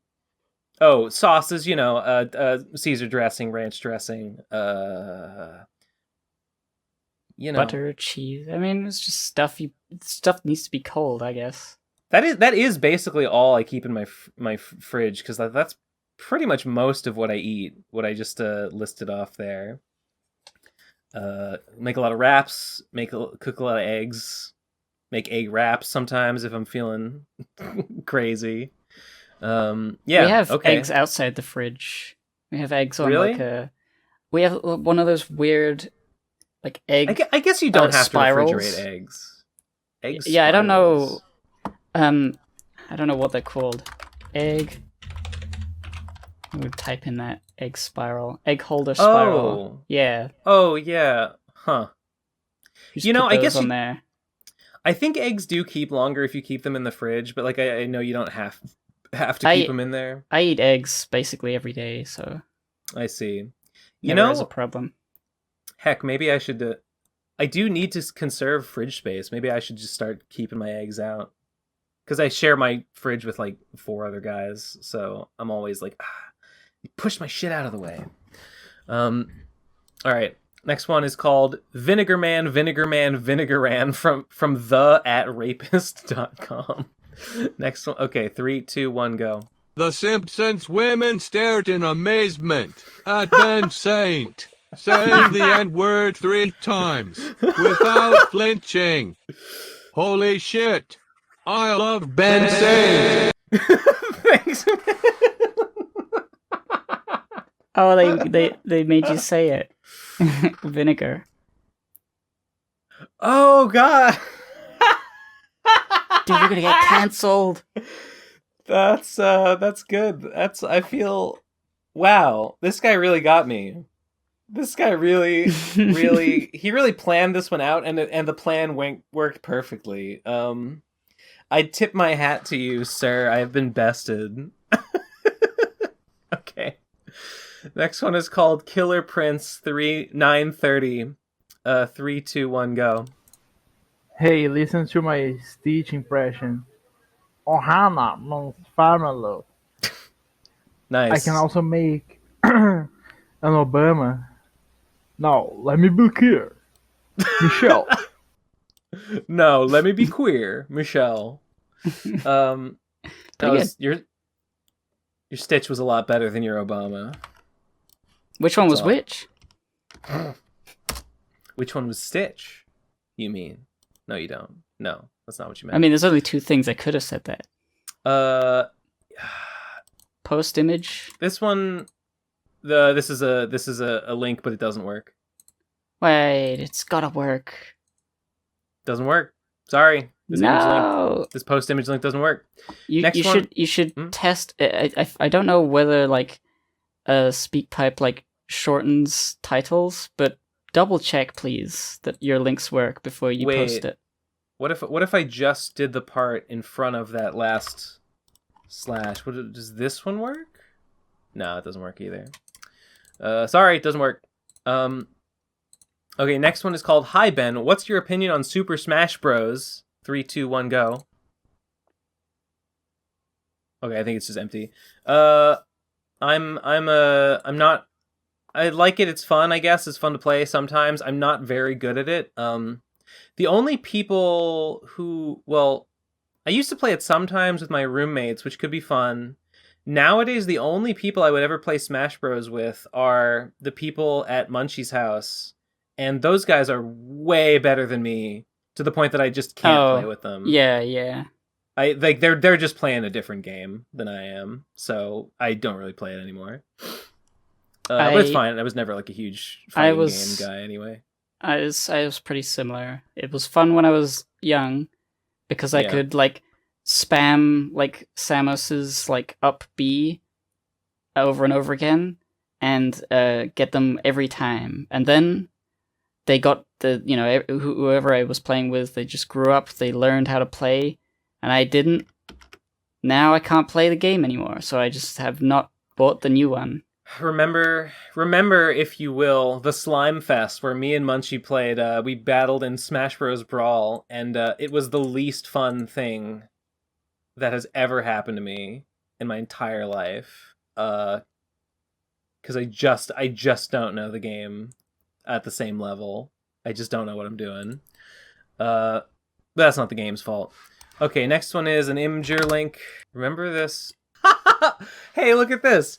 Yeah. Remember this? Well, egg on my face.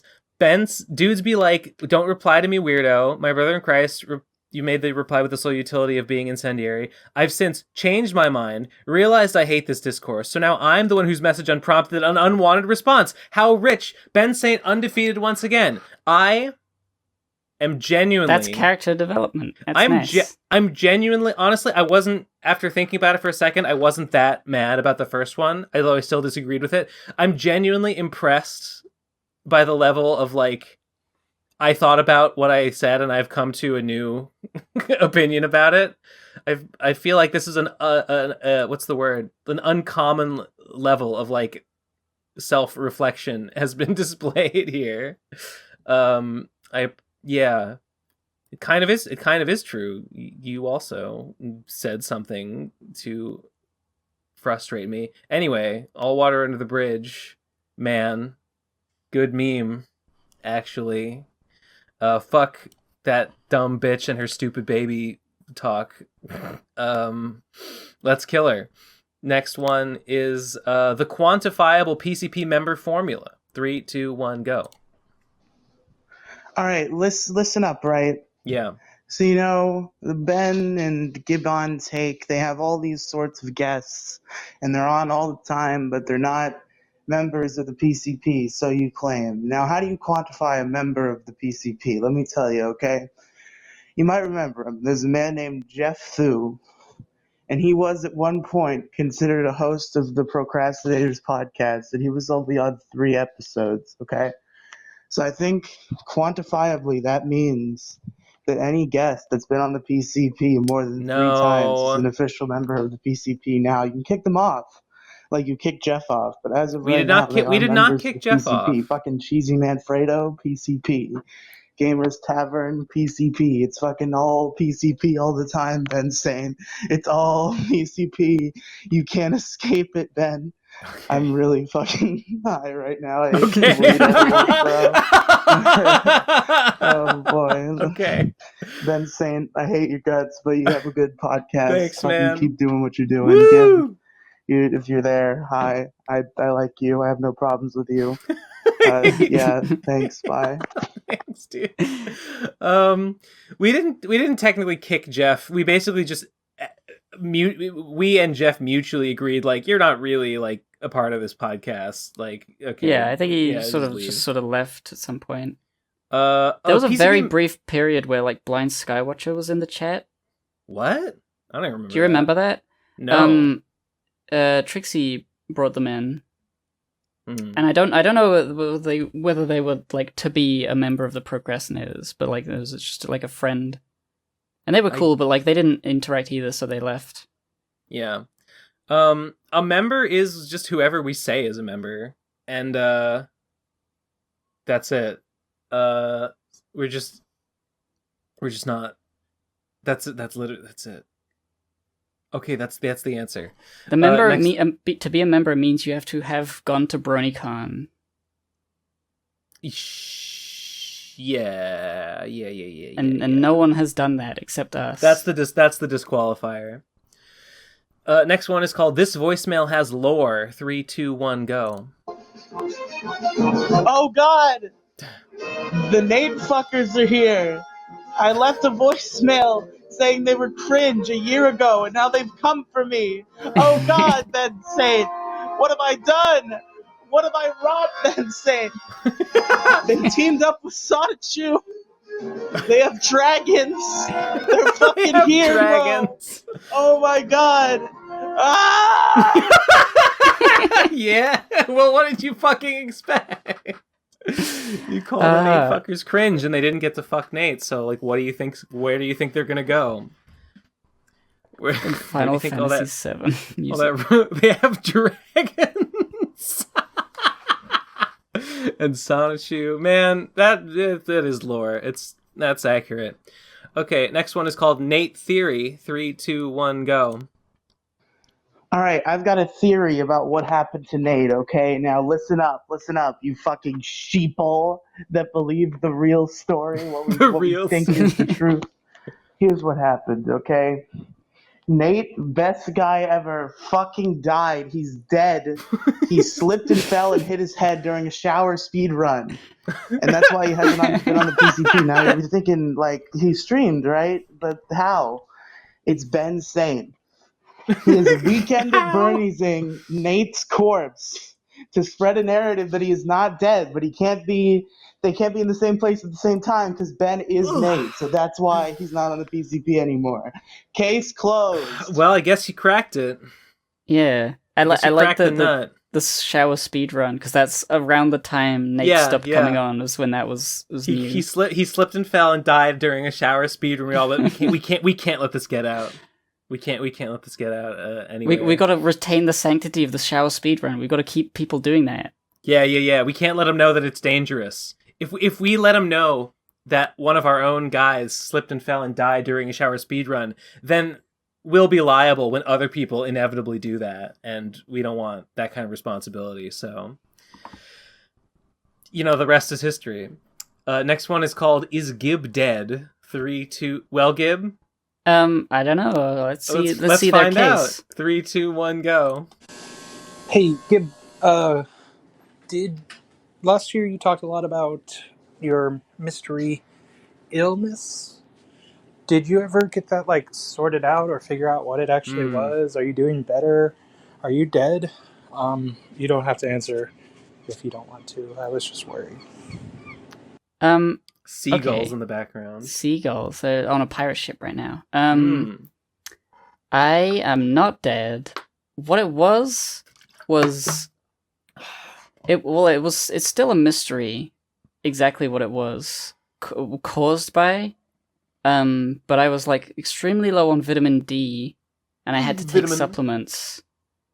I guess because I was inside a lot. I feel like I'm inside a lot anyway. My vitamin D was low.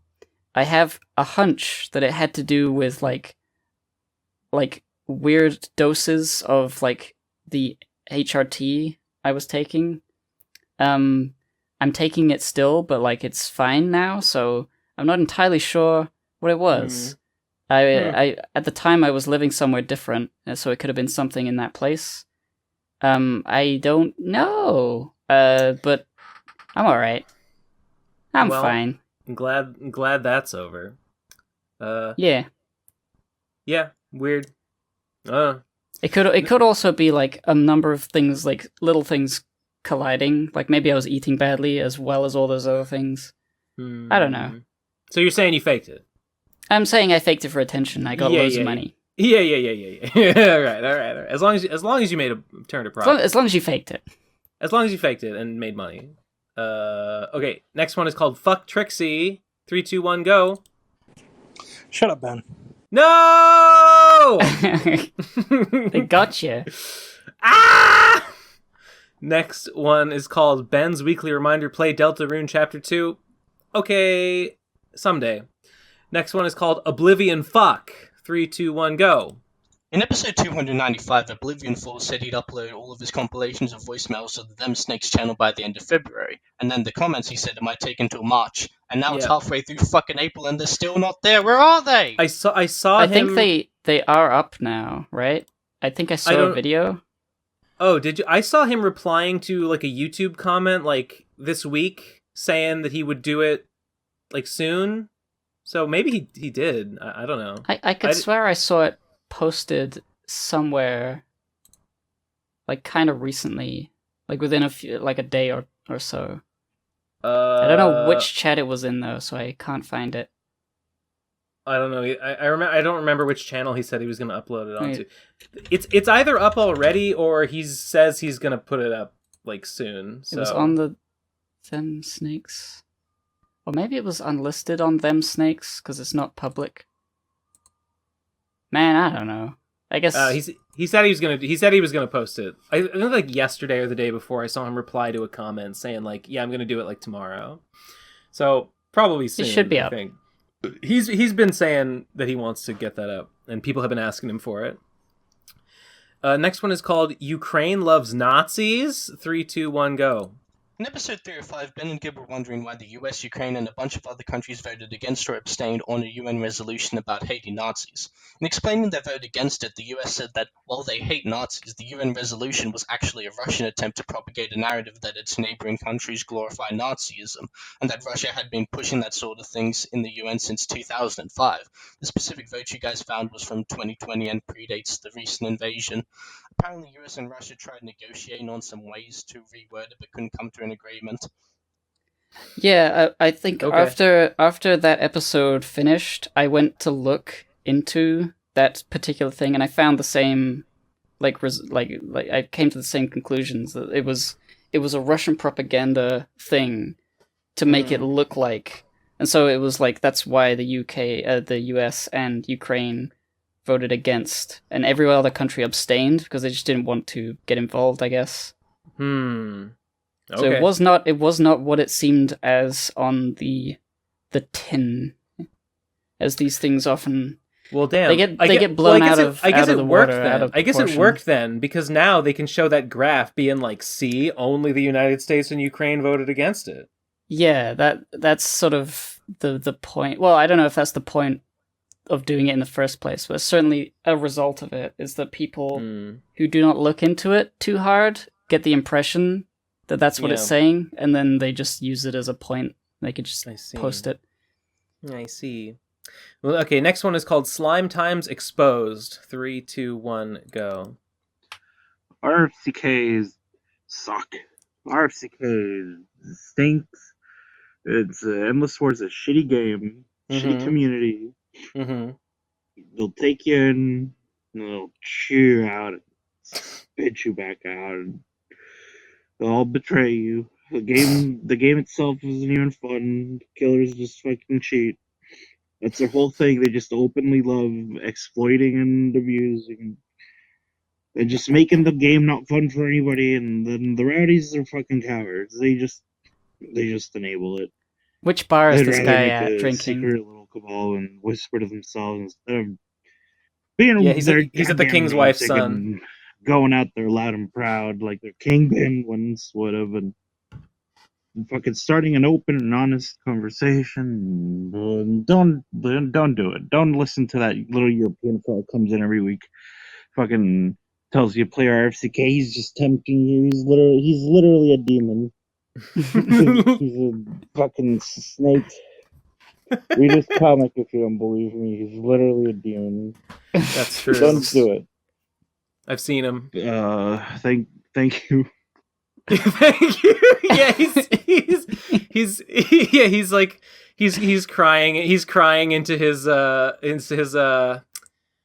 I forget if there's a name for like a slime beer. There might be one, but he's crying into his slime and tonic over about how like the rowdies just enable the killers. They're just exploiting everything. Culture death. I lost all my slime and it sucks. That's thematic though. I appreciate it. That's in line with the vibe. You gotta have some losers, you know. You gotta have some losers. Yeah, merry Sliminalia to all, even the haters and losers. If you listener want to be just like this guy, a loser, go play RFCK. Next one is called "Am I Like Ben Hughes, Autistic for Making Voicemails?" 3, 2, 1, go. Damn, this Ben Hus person. You know, Hus. Simpsons is Blue Ninja's person. You said how they waste a bunch of time on this because of their condition. Ben Hus. I am spending a lot of time on voicemails too. I am so on the spectrum, oh god. But it is pretty fun to see just what you are capable of, even if it's not perfect, and doesn't even always work out. There is joy in creating something from scratch, crafting a story. This guy's standards for a story just slightly lower than mine. That's all there is to it, really. I did actually download Sony Vegas and Vocaloid. Just you wait. I will learn to write proper music just to mess with you, Ben. Just you wait. I won't mess with Gib. Only compliment. Ben is fun to mess with. Gib is fun when Gib's shy. Instead of Elden Ring Gid God, it's Elden Ring Gib cute. Thank you. Thank you, Twilight. Is there more? Is that a pig? Kind of, maybe. Okay. Yeah, the more time you spend on something, the more autistic you are. Yeah, it's a metric for how much you care. You go to your doctor. You say how many autisms am I exuding? Like in radiation. They get a little machine out, and they say how much time this week did you spend on an activity that brings you joy? And you say, some, doctor, and they'll say, well, then you're somewhat autistic now. Get out of here. That'll be $100, please. So true. Next one. Well, there's a Twitter link, and there's also a voicemail to go with it. So I guess the Twitter link is from this @Drinking Moth. Is this animation, which is a reply. It's a reply to Teleperte. There's a Teleperte animation here. Okay, let's listen to it. 3, 2, 1, go.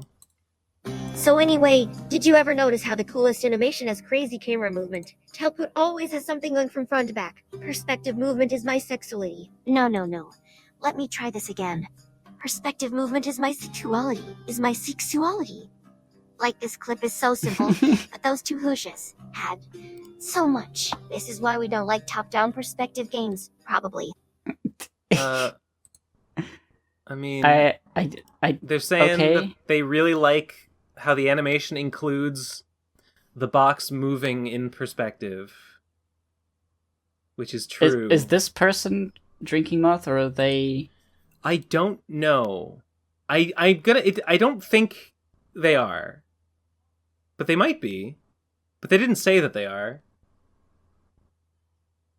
I feel like okay. I've seen that at somewhere before.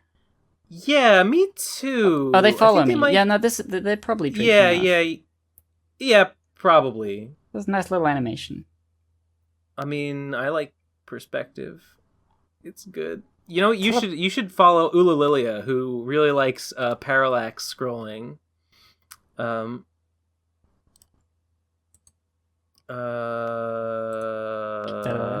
Sorry, I saw a reply on Twitter that I'm gonna ignore.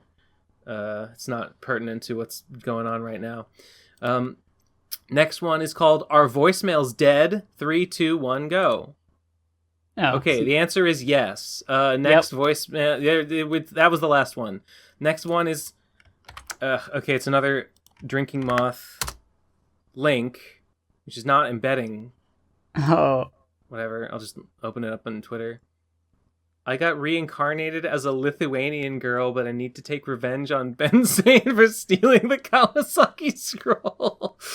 This image will be seen by the right person at the right time, though I believe it will be next week, not this one. Is that Mage? That's the idea, I think. Yeah. Funny that you wouldn't make her purple, then. Okay. Well, what's the voicemail? Oh yeah, let's listen to the voicemail. 3, 2, 1, go. 私はリトアニアの女の子として生まれ変わりました。しかし、私は復讐する必要があります。弁証人、盗んだために。川崎スクロール。Did you translate the name Saint? It said like Ben Sukoni or something. I think they translated the word Saint, which is dumb. Ben no Sento-san. It's Ben no Sento-san, yeah. Well, I'm laughing. I'm not sure if this is Mage or just some girl. Other than being Lithuanian, there doesn't seem much Mage. I feel like her. I think it's not literally Mage, but like the thing they're going for is the reference to Mage's like violent childhood. Yeah. Her warrior, her battle warrior, youth in Lithuania. Yes, I think so. Which is fair. What is this thing she's holding? Is it like a staff? I thought it was a scroll. Not a scroll, a katana that's wrapped up. Wait, it says, hold on, there's something written on it. Enhance. Oh, it says at Drinking Moth. It looks to me like a gnarled wizard's staff that's been like wrapped up in leather and like slung across the shoulder like one might sling a guitar. So, I don't know. That's my best guess. Good stuff. Drinking Moth. Next one is to Gib spoilers for Sonic 2. They show Shadow after the crit. 3, 2, 1, go. Gibbon, listen to me. What? What? Watch the Sonic 2 the Hedgehog movie whenever, however you can. Watch a cam rip or something. Spoilers. It sort of follows the story of Sonic 3 and Knuckles, and then after that it's going to follow the Sonic Adventure 2 timeline. And if you know anything about Sonic Adventure 2, Rouge the Bat shows up, and they're gonna have big old bouncing titties. Yeah! CGI 4K. Woo! On the big screen. I mean, wait, you're saying that does that happen in Sonic 2, or it's gonna happen in Sonic 3? Well, if the character of Rouge the Bat is in the next one, because I know that Shadow the Hedgehog. Isn't it Rogue the Bat? No, Rouge. Is it Rouge? Oh, fuck. Rouge as in like femme fatale sort of. Yeah, makeup, yeah. But like the I know that Shadow was like hinted at the credits of the Sonic 2 movie. So Shadow will be in the next one, and then with Shadow comes Rouge, probably. And then that guess. robot guy, the Eggman robot that goes good. Oh, I was gonna say E1M1. Yeah, I know the one you're talking about. Yeah, the rogue. I would be very interested. There's no to way. see... There's no way they'll put him in. He's too specific. He's specifically in Sonic Adventure 2. They'll never put him in anything again. They put him in. He was in Sonic Heroes as well. Oh, was he? In the Dark Trio? There's like each team has a trio of things, and it's like Shadow, Rouge, and the robot. It was a different robot, though, right? I thought it was the same one. I think he was also in Sonic 06. I remembered that it was like just a similar robot. But maybe. Okay. I feel like he's a recurring enough character to be in there. And the idea of it like a robot from Eggman going rogue and being a good guy. I don't know. I think that's... Yeah, it's interesting story thing to add in. It is. That's true. It would make sense. I feel like he's an even more minor character than someone like... is it Vex the Alligator? Is that his name? I don't know their names, but yeah. I feel like he's even less important than like that alligator, and like that alligator's not gonna. He might make a cameo. Like I don't know.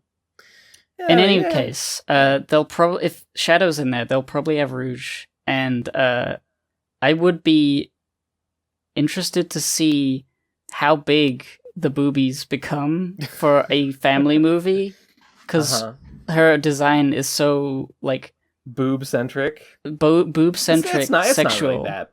A little bit. I mean, if you look at the original models from the games, they're not like they'll probably cover up for a film. I feel like, but like not that much. But will they?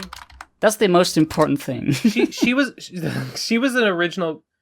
Oh wow, yeah. In Adventure, they're actually really big in Sonic Adventure 2. They're actually like really prominent. I forgot. Wow. Right. Okay.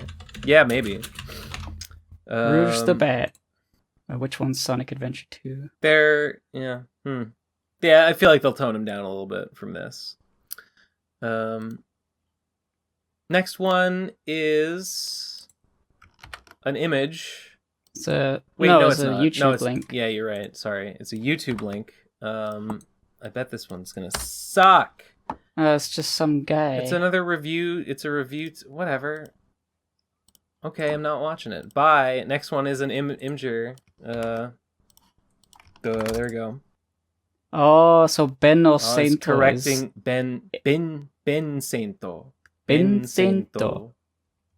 Because of Ben Affleck's Wikipedia is there evidence and Ben Shapiro. Oh, that's very interesting. Yeah, okay. I guess you just say Ben. Ben. Is N the only consonant? Ben.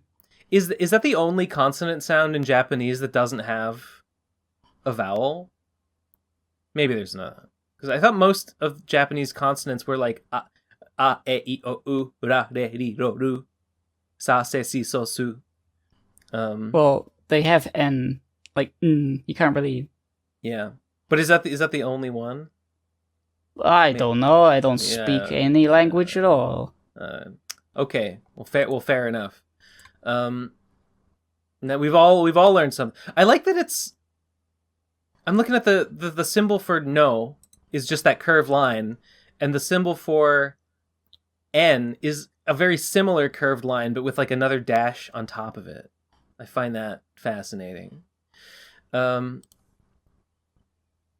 Next one. I lost my place. Sorry. Okay, next one is called Crisis Averted. 3, 2, 1, go. Thank God. Last week I thought I started HRT on Ben's birthday, and like that would have been too cringe. Like, could you imagine? I would have had to detransition like out of embarrassment.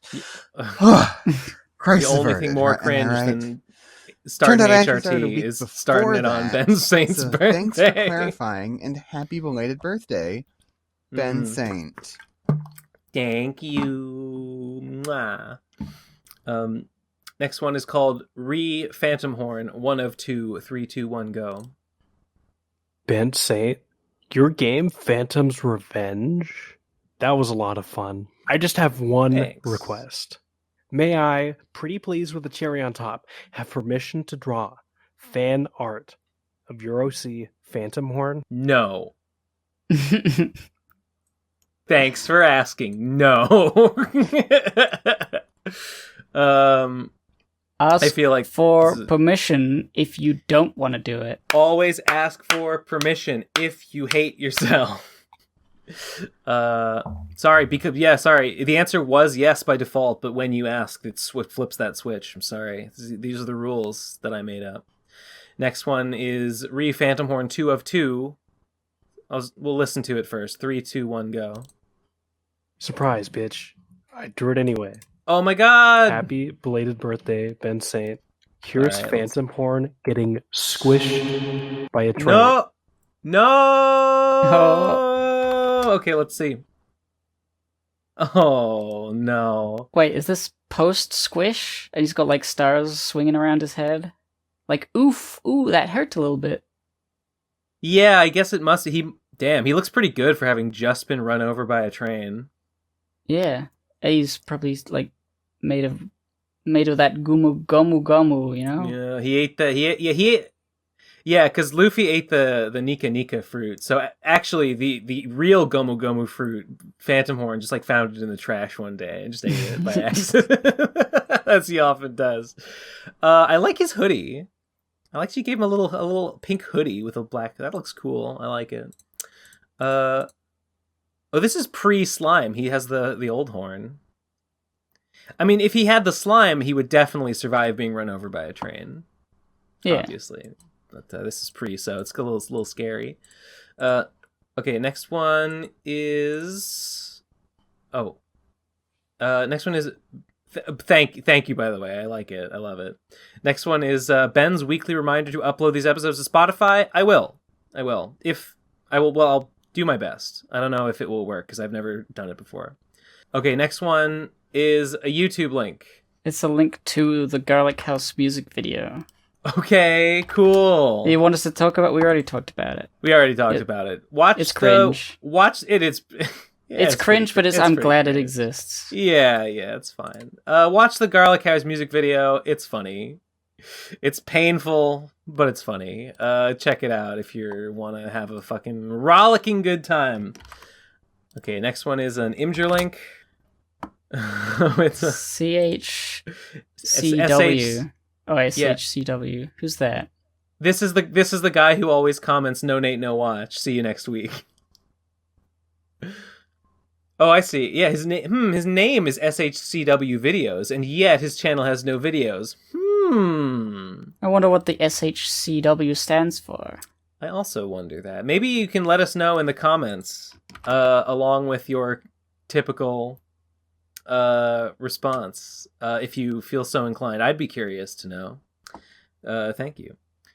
Okay, we're almost done. Wow, we were almost through these. Yeah, a lot of them are just YouTube links that we're not. That's another Yig one. Why? Yeah, I'm not gonna. I don't have anything to say about any particular. I am not video. subscribed. To the cultural conversation, nor the channel. Yeah, there's just nothing to say about this. Next one is called Introducing Poogie. Poogie. 3, 2, 1, go. So since you don't hate pigs, I thought formal greetings are in order. This is Poogie. Poogie, say hello. Oh, pig it. Holy shit. Whistles. Did Oblivionfall just followed me on Twitter? Oh god, I am dying again, aren't I? Oh well, better get over with it. Hello? Well, shit. Now what do we do? It's the pig. The pig was at the door. There's a pig at the door. Damn. A horror story for me personally. Tragic. I like Poogie. I like Poogie. She said Pooji. Poji. Poji? She said Poji, so I'm gonna assume it's meant to be Pooji. Unless she typoed it in the voicemail. We have to protect Pooji from the pig. From his big evil cousin. Pooji's good. Pooji can grow up to be he can make something of himself, not like that psychopath. Next one is a YouTube link, waithe'sreal@gmail.com. Oh, it's a link. It's a video about it's Brad Garlinghouse. Yes, Brad Garlinghouse is a real human person with real human feelings and a real human cryptocurrency that you can buy right now. It's Ripple, baby. That's it. That's the last voicemail. We did it. It wasn't even that bad. What do you think?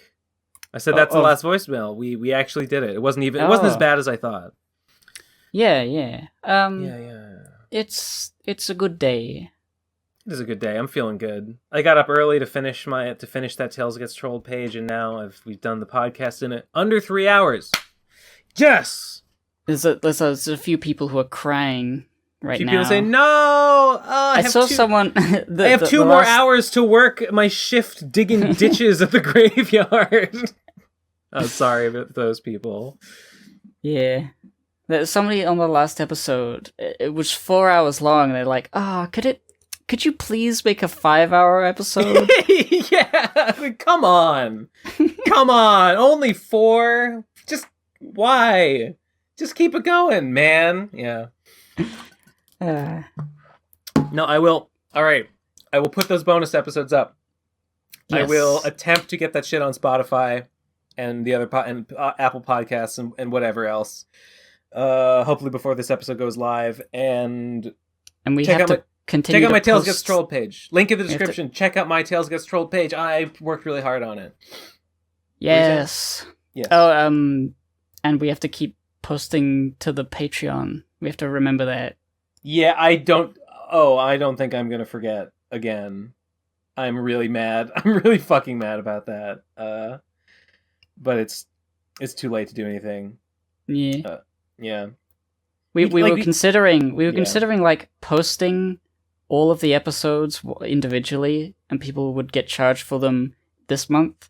Yeah. But I feel like that would have scared people and made them like unpledge, because there's like a bunch of stuff happening at once. All that would do is a few people would just get charged like 8 times for 1 month, and it would be shitty for them.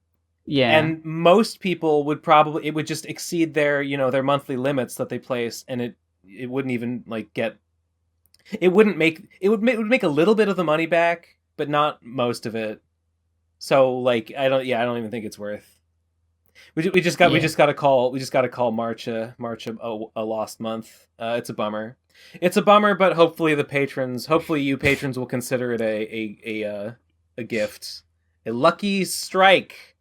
Yes, as they say. And you can repay us by pledging to the Patreon at $5 to get access to the Minecraft server and have fun in that video game that you love so much. I wouldn't say no to that. Yeah, become a patron, get the bonus episodes, get all the past bonus episodes, including the Radcon 2 documentary.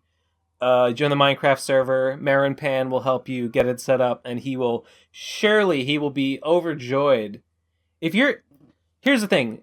When you're a PCP patron, you're not just getting the bonus episodes. You're not just getting the Minecraft server. You're getting a manservant who will be overjoyed. You have a 24-hour helpline that you can DM on Discord and say, Marin Pan, I can't find the next NPC. Where's the next step in the quest? And he'll be like, I'm in. I'm joining the game. I'm going to walk you there right now. I'm confident that nothing would please him more than to receive queries about his Minecraft server and be empowered to enable you to appreciate all that's on offer there. So that's a deal of a lifetime, as far as I'm concerned. Anything else? Check out my streams if you're interested in watching me. If you need time to fill and the PCP isn't long enough, I guess watch my Elden Ring streams on Give and Take on Twitch. Yeah. Also, if you want to see Oblivion Fall play both of our games, Phantom's Revenge and Pumpkin Alley, you can check out the VOD for that stream he did last week. It was very fun. And check out Pumpkin Alley, because there's time. the pumpkin patch. It's slightly different, and there's more lizards. I still have not. I might go and hunt that 8th lizard, because he never found that 8th lizard, but I might. If I have some free time this week in between doing all that other shit, maybe I'll hunt a lizard. Okay. Yeah. Check it out. That's gonna be it. That's the episode, baby. That's it. See you next week. I love you so much, and you could do anything you put your mind to, even subscribe to our YouTube channel. Okay, goodbye. See ya later. See ya.